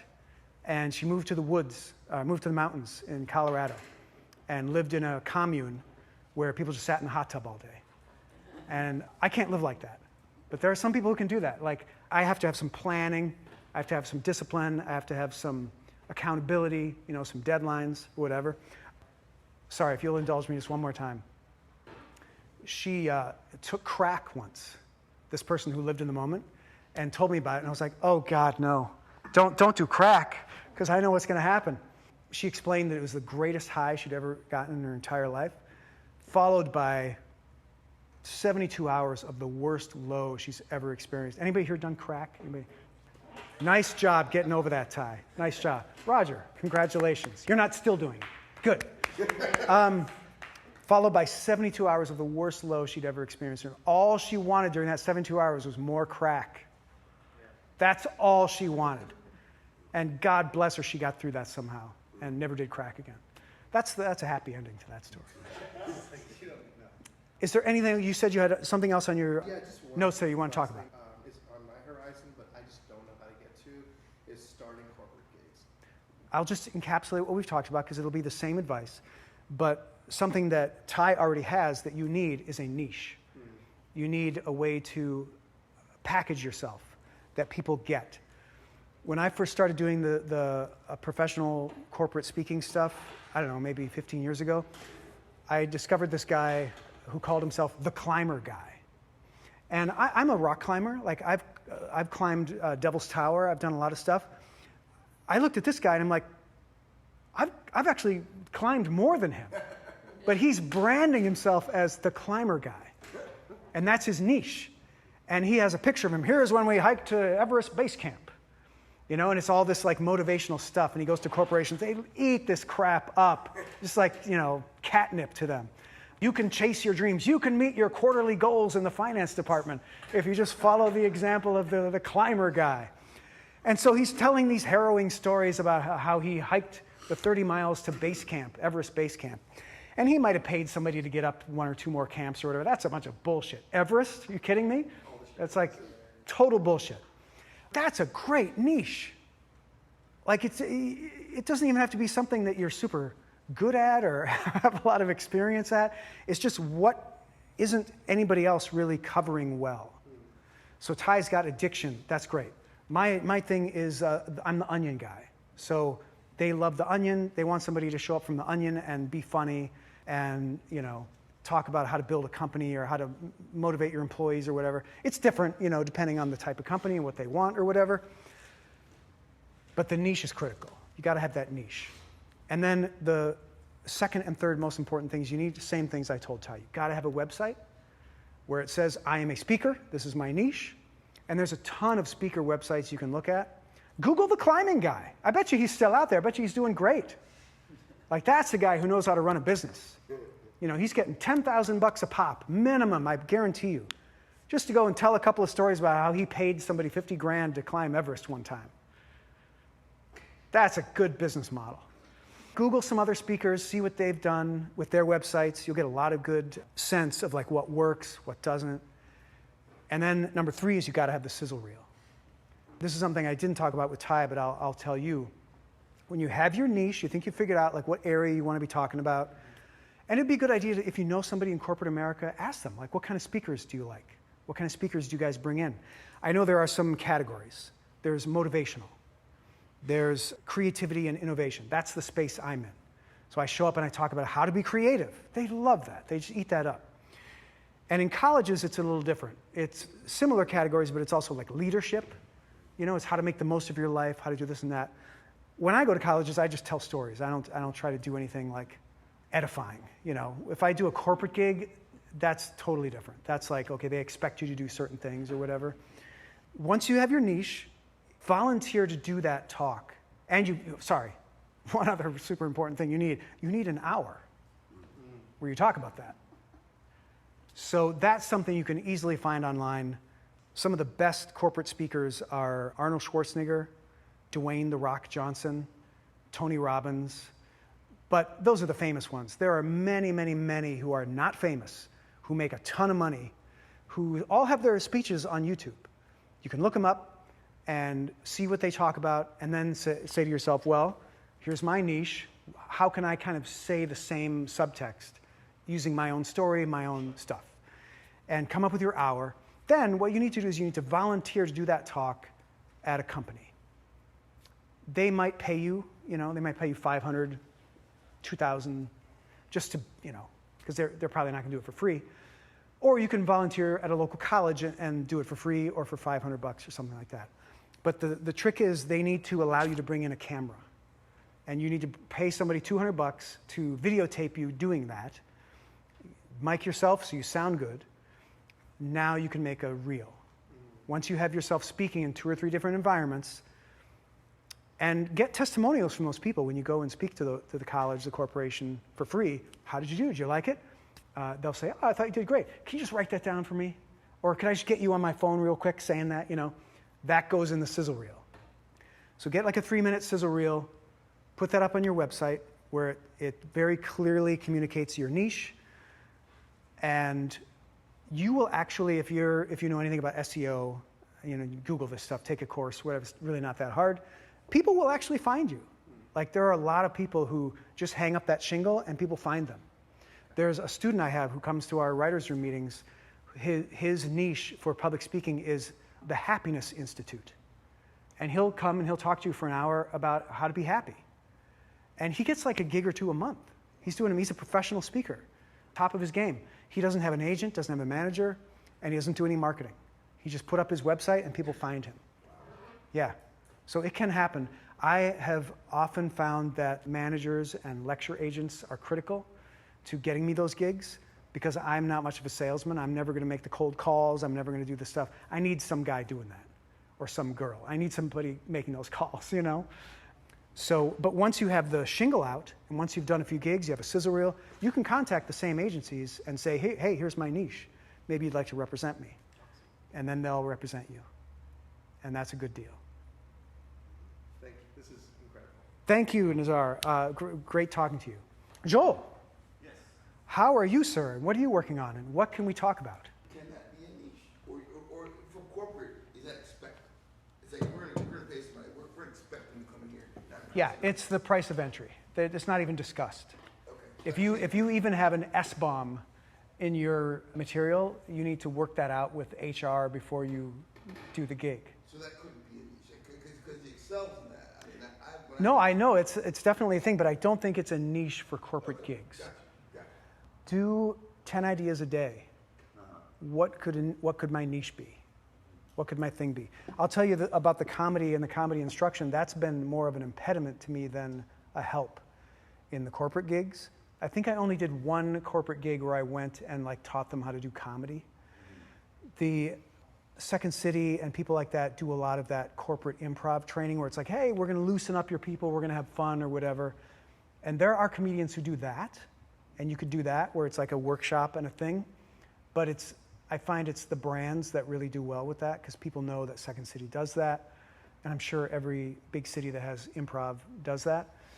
I think you're going to find a lot of luck finding something similar to like the climber guy. Like find some motivation or creativity or leadership or innovation adjacent thing or hobby that you're interested in that you can highlight and make that the thing. But I think it's going to take volume. I think you have to write 10 ideas a day and let that sit, run them by your wife, your friends, whatever, and say, what do you think of this? What do you think of this? And see if you can settle on something. And then it's going to be a process. Once you settle on the thing, you need to figure out, okay, do I have an hour on this? And thankfully, it doesn't have to be stand-up comedy caliber material. Hey, everybody, it's great to have you all here. We're going to talk about X, Y, and Z today, and it's going to be a lot of fun. And we're going to do a little interaction. We're going to do a workshop. A lot of them, they just want to get jazzed up. They just want to get awoken out of their corporate stupor. So the fact that you have an incredible comedy background and experience is just going to mean that you're going to bring a lot to the table once you have the niche. So when you have the niche, so yeah, I don't think the niche is comedy. I don't think it's like comedy instruction. You could try it, but I think that's a tougher road than just doing, like maybe there's something from your act that you could pinpoint and expand into something that could be a niche. I would come up with a bunch of ideas, I would stew on those, and then any that seem like they could have traction, start thinking about what that hour could be. And then I would recommend the same thing I recommended to Nazar, which is volunteer to do that at a company until you can get someone to agree to let you do it for cheap. I feel bad because I feel like this is a long road. I hate that you would have to spend a long time to get there, but I think you could do it within a year, where you could get yourself set up to be doing regular business, doing, at least $5,000 corporate gigs routinely, like monthly. Like the Happiness Institute guy, I mean, he's doing like 2 gigs a month. And I think he gets like between 5 and 10. I just wanted to throw this out. So in addition to speaking, Joel, there is, and you may be probably aware of this, but there's corporate comedians, It's a good version tip. of clean comedy. Yeah, the going and doing the gigs where you're the keynoter or whatever is one avenue. I actually got hired to host a gig for Zoom. They did a big thing in San Francisco called Zoomtopia. Insane event, just the money. Oh my God, it was like Willy Wonka's chocolate factory, but for tech people. Got paid my regular rate, and they gave me the script. I was the host of this little event. Yeah, so it's like hosting, emceeing. The company party needs like an MC and a host. So that's a niche that you could totally like step right into right now. You wouldn't have to have a niche. You wouldn't have to have like a corporate, well, you still need the website and the sizzle reel. And an agent and a manager is always helpful. Otherwise, you're basically down to cold calling companies. Now, there are some websites I'm sure you know about, things like Gig Salad and stuff like that, that I think sometimes will list like corporate MC gigs and stuff like that. But oftentimes the bigger companies like Zoom, they're going to an agency. They're going to the big lecture bureaus or whatever. And so they're going to get somebody like me, who's probably not as good at that as you would have been, but they don't know that. They just know, oh, he's on the roster of this big agency, so we'll bring him in. So that 3 avenues for you. Come up with the niche, work on that, and that's your kind of ticket to the big money keynote events. Number 2 is do hosting, emceeing, where you just do your comedy or maybe some comedy that like is related to their company, their corporate mission, etc., and you host their event or you MC their party or whatever you want to do, much easier. The third thing is just spend a lot of that same bandwidth and effort to pitch yourself to all the lecture bureaus and agencies. If you go out there and you've got great video of you doing comedy, I think it would really help to also get video of you doing a corporate hosting gig. And also Google like clean corporate comedy and look at what other people are doing on their websites. There's a lot of guys and gals doing that who have great websites up, and you can see what works because you can see how their marketing is being done. But if you have a video of you doing that, plus video of you doing comedy, I think you'll have pretty good luck soliciting the speaker bureaus. There are at least 24 speaker bureaus that should have you on their roster as a corporate comedian. And even, once you're at a bureau, there's no guarantee they're gonna get you work. The best way to get guaranteed work with a bureau is to be exclusive with them, but you don't want to sign up for that exclusivity until you know they can actually deliver. So that's a whole thing. Once you get into it, you'll learn kind of the lay of the land. But I think put your effort into at least one of those 3 for starters. There's no reason why you can't be booking gigs within a year if you put some serious effort into that. Now, those are away gigs. You want to work from home, which I totally respect and understand. I don't ever want to leave my house. I literally resent any time I have to step through the door of my house. So let's see if we can count the different things that you can do working from home. You can do voice work. You can host virtual gigs. Like virtual gigs are a new thing now. And that's another thing you can talk to an agency about. Or you can try to get those gigs on your own. You've hosted some gigs, right? You've done some emceeing, like corporate gigs. Yeah. So can you get testimonials from those people? Do you have video of those events? I could get testimonials. I don't have That's fantastic. Yeah. Yeah, make sure you get video at the next one. Make sure you collect those testimonials. Those testimonials are like gold. You can put those in the sizzle reel. They look amazing. A couple of clips of you speaking and then a screen with the writing on it saying, Joel was amazing. He talked, about X, Y, and Z, and we'd love to have him back. Like, that's all you need, But yeah, so there's voice work. There's writing. Do you do any prose writing or any article writing? It was specific to comedians, really. Yeah, so I'm thinking about like comedy writing, like writing funny short pieces. Do you have any interest in that? Because like I was telling Mary, there's a lot of publications that will pay for that. There's a lot of ways to do that on your own, like on Substack. You can start posting a funny article every week and then charge an annual subscription fee for people to sign up for that. That's a long-term investment. Like I said, I've been doing Substack for a year, and I think I've made $13,000. That's with no effort. I'm going to start advertising the Substack because I'm going to advertise it as a free newsletter, which it is. And so, but I know that a certain percentage of the free audience will always opt to pay. So as long as I can grow the free audience, I know I'm growing the paid as well. So my goal is by the end of this year to have at least 500 subscribers, which math-wise, we're getting up to like $40,000, $50,000, you know? That's great. That's great. That's what you want. So definitely write some comedy. Like you're already a good writer. It's so much easier to put the writing on paper and send it out there than it is to get on stage and perform it. You eliminate a lot of the hard work by just putting it on paper. We talked about voice work. I'm sure we're going to get into that with Mike, but put a voice tape on Voices123, voices.com. I will say, however, those are a red ocean.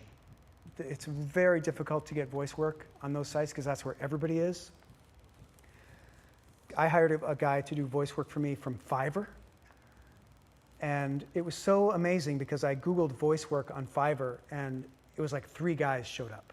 When you Google on voices.com, 6,000 show up. So on Fiverr, there's a guy there who's got this great like picture of himself, you know, it's a perfect profile shot, professionally shot. And it says, I'll do your voiceover gig for $10. Like, brilliant marketing. So I click on that, and of course, it's not $10. There's upsells. Do you want to direct me? It's an extra $20. Do you want a second take? Extra $30. You know, and so eventually I hire him, but I end up paying him like $100, which is about what you pay for somebody on voices.com. But what a smart business strategy for him to be in the blue ocean on Fiverr, where nobody's looking for, nobody's hiring voice talent. There's no reason why you couldn't do that and get yourself some gigs. So when I booked him, I realized how he does it. He's booking volume. There were a lot of people who probably hired him for $10 to do something with no direction, one take, whatever. He hooks up his mic and he spends 3 hours every morning ticking off his gigs that he got that day, and he might make $300-400 in 3 hours. And he does it again the next day, you know? So great way to make money from home. I assume you have a good microphone. Yeah, so you're set. The way those work, you just upload the audio file, and that's all you need. You don't have to do any editing or mixing or anything. Super slick. Those are the big ones I can think of. Another great assignment for you would be, in addition to writing 10 ideas for what your niche could be, write 10 ideas for comedy you could do to make money at home. Like use your own creativity and brainstorming prowess to come up with a solution. And keep doing the workshops. Don't be afraid to market them to your audience. There's a really big audience for that. The comedy workshops, comedy instruction online, people love that. You know that Greg Dean does really well. There's no reason why you can't be as big as Greg Dean. Did you get what you wanted there, Joel? And I know you're last, so unfortunately you're having to get sloppy seconds from all the advice that I'm giving everybody else. But I hope it's good. I hope it's working for you. It was very helpful, yeah. Wonderful. Mike, let's talk about you. We're good. What's that? It's okay. We're not going to talk about you? No, I mean, if it's at time, it's all right. I'm really excited about your career because you've already had a couple of hits. Yeah, and so I got my start writing movie trailers. Great. I worked in an ad agency. I worked on Conan. I did all this Fantastic. stuff. Right? I did all that. Fantastic. I decided that because I had kids, I was like, I don't want to do but I did voiceovers for. I've been doing it forever. So you're still doing them. Yeah, I mean, That's great. I think it's actually it's dying. Like, I had an agent for Because of AI. AI, but also Voice123 and all those voices.com. No, I've tried to go on. Undercut Yeah, everything so much. I totally hear you on So that. I had an agent forever. I was making, more doing voiceovers than I was doing my day job. I That's actually did fantastic. something for The Onion. That's fantastic. I was on vacation, and they were like, yeah, if you do this today, I was like, this is my big day break, and I was like, did it from like under a bed, trying to get the sound right. Was it for like an Onion video? It was like, it was an audio something, but Maybe it was one of the an article podcasts or where, something? John McCain unzipped himself and bees flew out. Okay. That's fantastic. So I was like, whatever. But that stuff just kind of like, I think representation is easier said than done.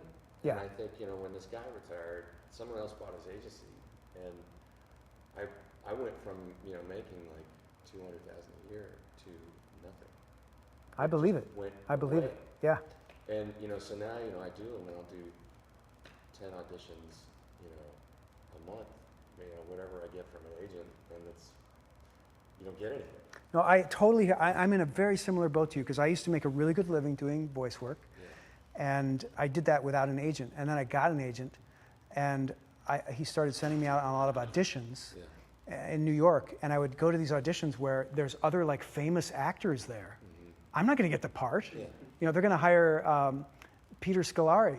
We were just talking about him the other day, who I met also at one of these auditions. There's a voice actor named Jen Cohn. Do you know her? She taught me a lot about how this works, because you're right. Depending on the agent that you have, depending on what's going on in the marketplace, and the AI and the online stuff has changed. I think the Fiverr angle is a really good angle, because it really is a blue ocean. Because people still do want a human, but Jen Cohn really taught me that there's an even better way to get voice work, and this may not be an avenue open to you, but she works constantly, and she's had like ups and downs with agents. The way she gets her voice work is she is the most extroverted person in the world. And every time she does a gig, she meets everybody, she becomes their best friend, and then she pops back in once in a while and visits them so that she's always in their mind. And I'm finding that that's the only way I ever get voice work now, is when I know the people and I'm their buddy. And for me, that's not very many people. So it doesn't happen very often. Or the other way, now you're obviously very good at it. You used to make a huge, big living at it. You probably have a spectacular voice demo tape that has a lot of like professional clips from big time TV shows and radio shows, gigs, etc., animated shows.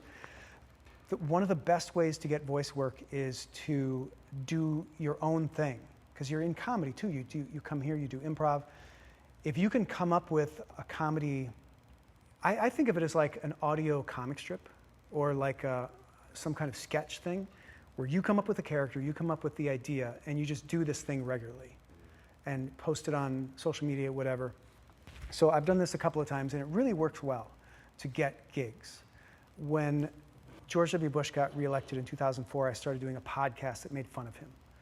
And before that, I had auditioned for Robert Smigel to do the voices of this TV Funhouse cartoon, The Ex-Presidents. I don't know if you remember that, whereas all the living ex-presidents were like this superhero team that went and solved crime, fought supervillains or whatever.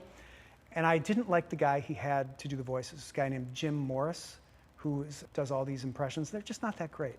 But he was the go-to guy. If you think presidential impression, you think Jim Morris. But I was like, I can do them all better. So I made this elaborate audition tape, and I had a really fancy Hollywood manager. I had him send the CD to Robert Smigel, and Smigel was like, nah, I got a guy.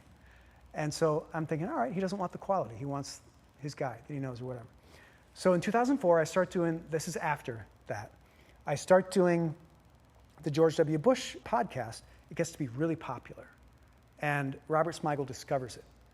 And he's like, who does that George W. Bush? Well, that's the guy I want in my comic, because he had a cartoon with George W. Bush in it.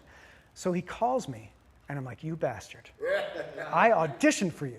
So the thing that got me the work was putting myself out there, doing my own show, my own product. It wasn't going through the agent. It wasn't like going to the audition. I hate those auditions. Like, they keep you busy full time doing auditions. Nobody's got time for that. Like, that's not gonna, I'm just not gonna live like that. So if you're doing your own thing, you're having fun. You're here doing improv for fun. Why not do some fun online and something that can grow? So a second time that I did, and so Robert Smigel hired me and I got to do the cartoon. And now whenever I do anything, one of my credits is that I have performed on Saturday Night Live. Like, that's such a great credit, you know? And you have the same thing. I'm sure you've done amazing gigs. You just mentioned Conan. Like, that's great. Did you do voice work for him? I wrote, so when he went to TBS, I ended up doing all the marketing. Fantastic, fantastic.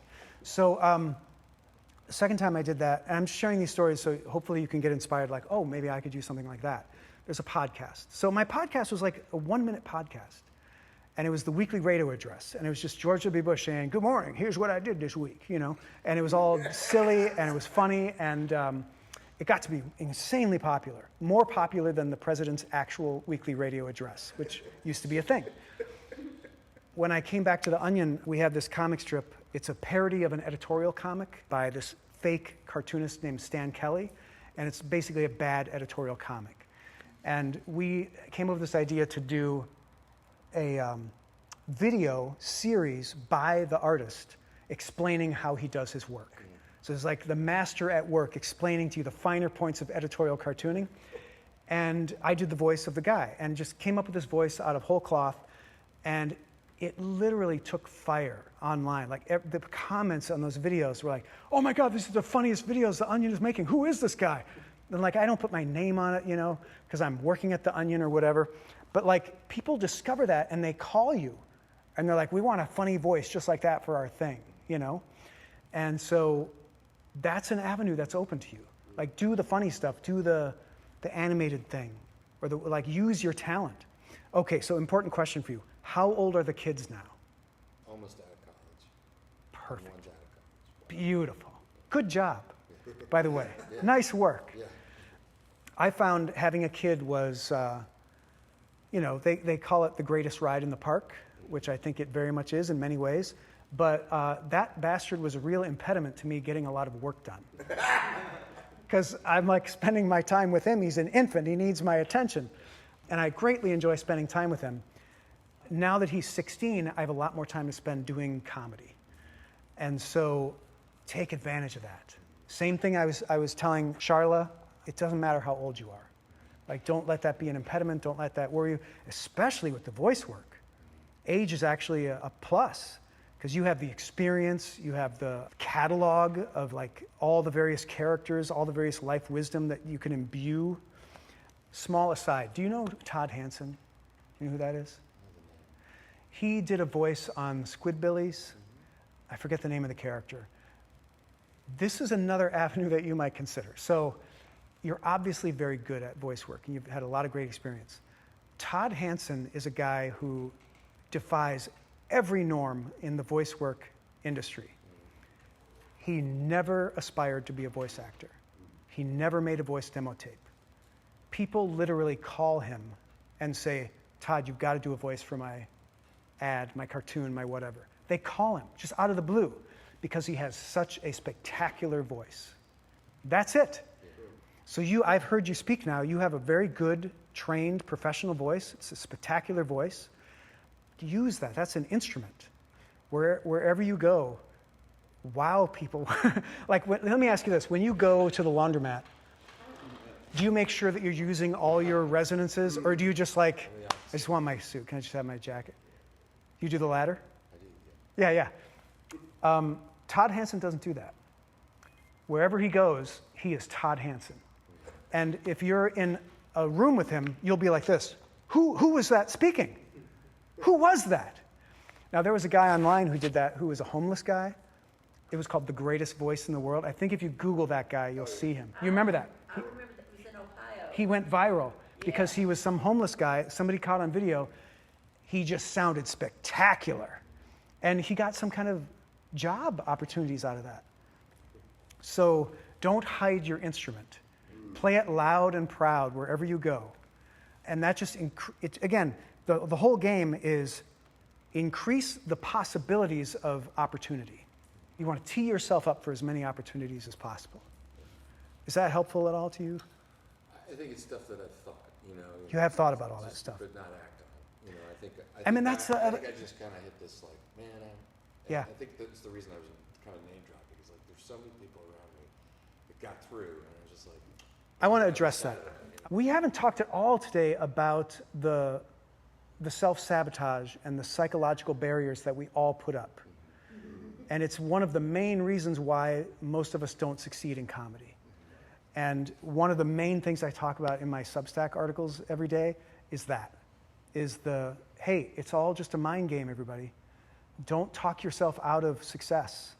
And you've got a lot of things that weigh heavily. The age, the seeing other people be successful when you weren't successful, et cetera. Now I just want to talk about that one for 1 second because I know this for a fact. Steven Spielberg does the same thing. He sits around and says, God damn it, that Walt Disney has so many more Oscars than I do. He made so many more better movies than I did. I'll never be as good as Walt Disney, God damn it.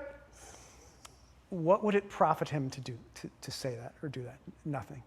But he does it because we all do it. So allow yourself those feelings, they're legitimate feelings, but immediately set them aside and start acting. Start doing things. Don't let them stop you. So many of us let that inner voice that's saying, you don't deserve this, you shouldn't have this, we let that voice dictate our actions. And I think it's dictating you not doing those things. You could do all those things. You could have a tremendous amount of fun. Making cartoons, making skits, making little radio plays, you could do whatever you want to do. You could do one of those radio plays where you do all the voices probably. Would that be fun? Like, comedy is fun. So you can have fun. And you're here at Dad's Improv, there's probably other people, like if you need a female voice, there's probably somebody you know in the community here. And Charlotte's there. That was always a problem I had doing the radio work and the radio drama was female voices. I didn't know any girls, let alone any girls who did voice work. So we didn't have that when I was a kid. You could only have male voices. Anyway, there's no real quick answer. Are you in therapy? I wasn't. I recommend it. I think everybody in comedy should be in therapy. And go to a therapist and tell them, look, I want to maximize my own potential. I want to get out of my own way, and I want to have fun. And make sure they know that's your goal, that you're not there to, talk through relationship issues or whatever, but make sure they know your goal is, how can I tap back into that childhood sense of fun and play and forget my experience, my trials and tribulations, my age, and just have fun again and just start doing stuff. I bet you anything, if you start doing all this stuff, more opportunity is going to come knocking and you're going to be poised to grab it. It's just by a couple of factors that some of the people you know have shot to success and you haven't. One is, luck. It's like right time, right place. But the bigger second one is the inner voice and the self-sabotage. I'm so sorry that you had to have probably a very demanding day job for all those years, because that was probably a big impediment too, where it's like, well, I got this thing, I'm pretty set with this thing. After you're writing all day, you come home from work, you're like, I don't want to write anymore. It's impossible. Who's got that kind of bandwidth? Like, people do it, but I don't know how they do it. The day jobs I always had were jobs that were easy, that didn't demand anything of my brain, or that gave me time to write and work. But that experience is valuable, because now you have a really good pedigree of experience of what works with audiences, how to put together a production. You probably have like a ton of like real world experience that you can use. Contacts you have, if you need other people to work with or whatever. If you have something good, contacts for people who can help promote it. You probably have a ton of good stuff from all those years. So use it. You're a young guy. I'm older than you. And I'm still out there in the trenches, like starting up new stuff, because I love it. It's fun. I'll never stop. I'll never forget when George Burns booked the Palladium Theatre in London for his 100th birthday. I always remember that, because I think now, okay, that's how you live. That's how you live. That's right. Yeah. Anything else we can help you with, Mike? I don't want you to get the short shrift here. No, it's good. We're good. You're good? You got a lot from what we talked about with everybody else? Ryan, we are not going to skip you. If you have the time, if you can stick around, we're talking about your stuff too. I want to be someone who's done everything, and if my headliner doesn't show up, boom, I'll be the headliner. But I'm the guy That's a great idea. This, Yeah. I'm putting this together. Oh, all around think life is better with levity. So Totally. humor every step of the way. Totally. I need to pause there and talk about that. Because Byron Allen is a spectacular career role model for you. And you're perfect for that type of work because you're such a positive guy and you talk people up so well. Like every time I see you, you're talking me up. I'm like, that's what Byron Allen does. He meets with somebody and he talks them up. But you could be the Byron Allen. Was he from LA? I feel like he was LA. I know when he was young, he was always greeting Johnny Carson as he was going in. Yes. And he was giving him like advice about jokes. So I assume he's so on. Yeah. No, he was totally like Rupert Pupkin from the King of Comedy. I know one thing he does is he has, I don't know if he still does this, but he was doing it for a long time. It was a syndicated half-hour show where it's like Byron Allen interviews the stars or whatever. And it was a brilliant business strategy. He didn't have a show where the stars came and he interviewed them. He was doing junkets where he was one of 50 people who were getting fed into this like feeding tube where they had 5 minutes with Tom Hanks and they give you the video, you know, so he'd get on these press pool junkets and he would talk to Tom Hanks for 2 or 3 minutes. He would get the video and then he would put together a half-hour show where this week I'm talking to Tom Hanks, Tom Cruise, you know, whatever. He conducted himself in those interviews like it was his show. So when you watched it, it seemed like this was the Byron Allen show. And so over the years, he built a reputation of a top-notch, like, celebrity interview guy. But he was in the same boat as all these junket interviews from small-town, you know, stations, wherever, who come to these junkets, you know, the San Diego Reporter or whatever, they do their segment on the local news. Like, yeah, we talked to Tom Hanks in Los Angeles or whatever. But Byron Allen knew how to leverage that and turn it into something big. Why can't you be the Byron Allen of Atlanta? Why can't you put a shingle out that's like, however you want to brand it, celebrity, whatever, and it's a web page and it's a thing, and you get a press pass, and you get to go to those junkets, and you get to talk to those people, and you get to play those videos on your website, on your social media, wherever you want to play them. Think of the hits you'll get if you're talking to Tom Hanks. Sure. I don't want to be the next anybody. Oh, no, I hear you on that. I want to be the next. I totally respect that. You don't want to be the next anybody. Yeah. But find formulas that work, Sure. incorporate them into what you do. Sure. Byron Allen is a good example of a specific thing, but there are so many people who are examples of the general thing that you're talking about where it's like they do everything. Sure. Machine Gun Kelly, Puff Daddy, people like that. No, I'm telling you, Kanye. There are people who just do everything. I don't think it's a bad idea to look at them and say, I want to be like that. I don't think that's a bad idea. Because nobody's ever going to say that you're like that person. Nobody's ever going to say that. Hey, nothing is going to hold me back. So. I am so excited that you did that special because it's so good to do that. You learn so much. And it's out there. Like, look at, we were talking about Doug Stanhope a second ago, a comedian that I have a huge respect for, and every one of his specials gets better. Look at his first special. Everybody has to start somewhere. Sure. But it's better to actually get started. Sure. So let's focus on speaking. You said you want to get paid to speak. You want to go and get paid to speak. Yes. You can totally do that. We've talked about a lot of the strategies here. Yeah. And there's a lot of ways that you can work that in. I think even doing a Byron Allen thing gets you there. There's a lot of different routes to that end thing. I know you've gotten a lot of feedback in the writer's room about your delivery of comedy. They say it's too fast. Can't understand what you're saying. I have seen a lot of speakers go through this process that is an important part of the process that I just want to make you aware of because I don't think we've ever talked about it. Everybody has speaking problems when they first get up on stage. My problem was always too many ums and ahs, too many so's. I say so all the time. So, yeah, I say it all the time. And so I worked really hard to rid myself of those, but they still come out. Like, a lot of them still come out. And I'm sure, like Mike, I took a lot of like voice and articulation, stuff like that. I would recommend you going down that rabbit hole of like a speech coach, recording yourself, listening to it, analyzing it, seeing where you could be more so you're not speaking too fast for people. You know what I'm saying? I've always had that, and Tamagran was one of the first people who brought it up to me, and she was like, before you go on stage, take a deep breath, because I get excited. So Yeah, it's the difference between a $200 speaking gig and a $20,000 speaking gig. sure, yes. So yeah, do that and get comfortable with silence on stage. Ryan, here's the thing I want you to do. This is a thing Mark Twain used to do.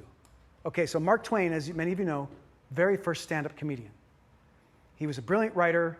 The world knew him for his books. He did a world tour where he went on stage and he did an hour. And they took him all over the world. Here's what he did. Huge crowd, 1910 crowd, whatever the year was. And he would come out and he would do this.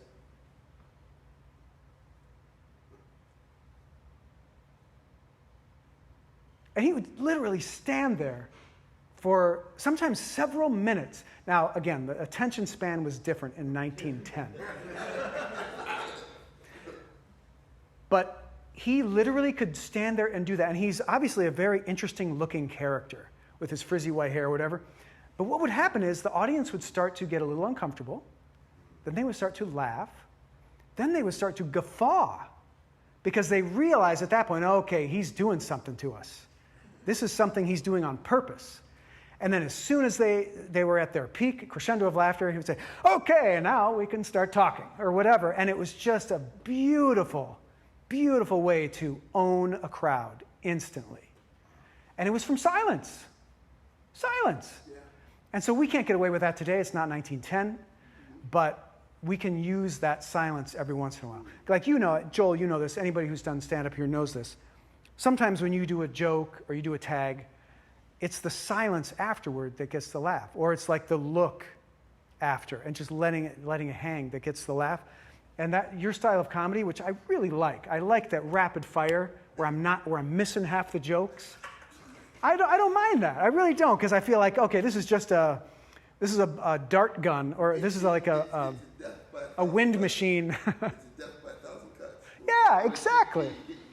Every once in a while, there's going to be one that's, oh, that one was really funny. I got to watch this again. Be comfortable with silence, and your comedy is going great. Keep doing the comedy. You've heard all the best practices we talked about for getting speaking gigs, stuff like that. Pick Jamar's brain, like send him a direct message or whatever, because he really knows how to get those little corporate gigs that add up, And there's no reason why he can't just share a couple of those tips and tricks with you. I know a lot of it is like going out and glad handing, stuff like that. I will say this, I've been getting benefits from him through Telegram because he helped her. Great. She's getting these gigs. She's getting speaking gigs, She's yes. getting these gigs, I guess, on the bash or whatever. And Awesome. every time You're getting secondhand Jamar Every advice. time you get a gig, you gotta give Jamar $5. So, That's awesome. yeah. That's awesome. Is there anything else you want to talk about? We have a couple minutes. Listen, what the moral of the story that I always get from you is keep putting yourself out there. Yes. Find on all cylinders. Yes. And write down your goals and just try. And work right. Don't work smart. Don't work hard. Yes. Because I'm big on, and firing on all cylinders doesn't just mean doing everything doggedly, persistently. It means doing it wisely so that you can succeed more quickly in whatever category you're firing on or whatever. Yes, Ty. I just want to ask a quick question since several people mentioned. Could you just talk about structuring a keynote? Just Sure. any tips, Really something simply, that may help us? I will say again, Google other people's Right. keynotes and just look for commonalities. There's a structure.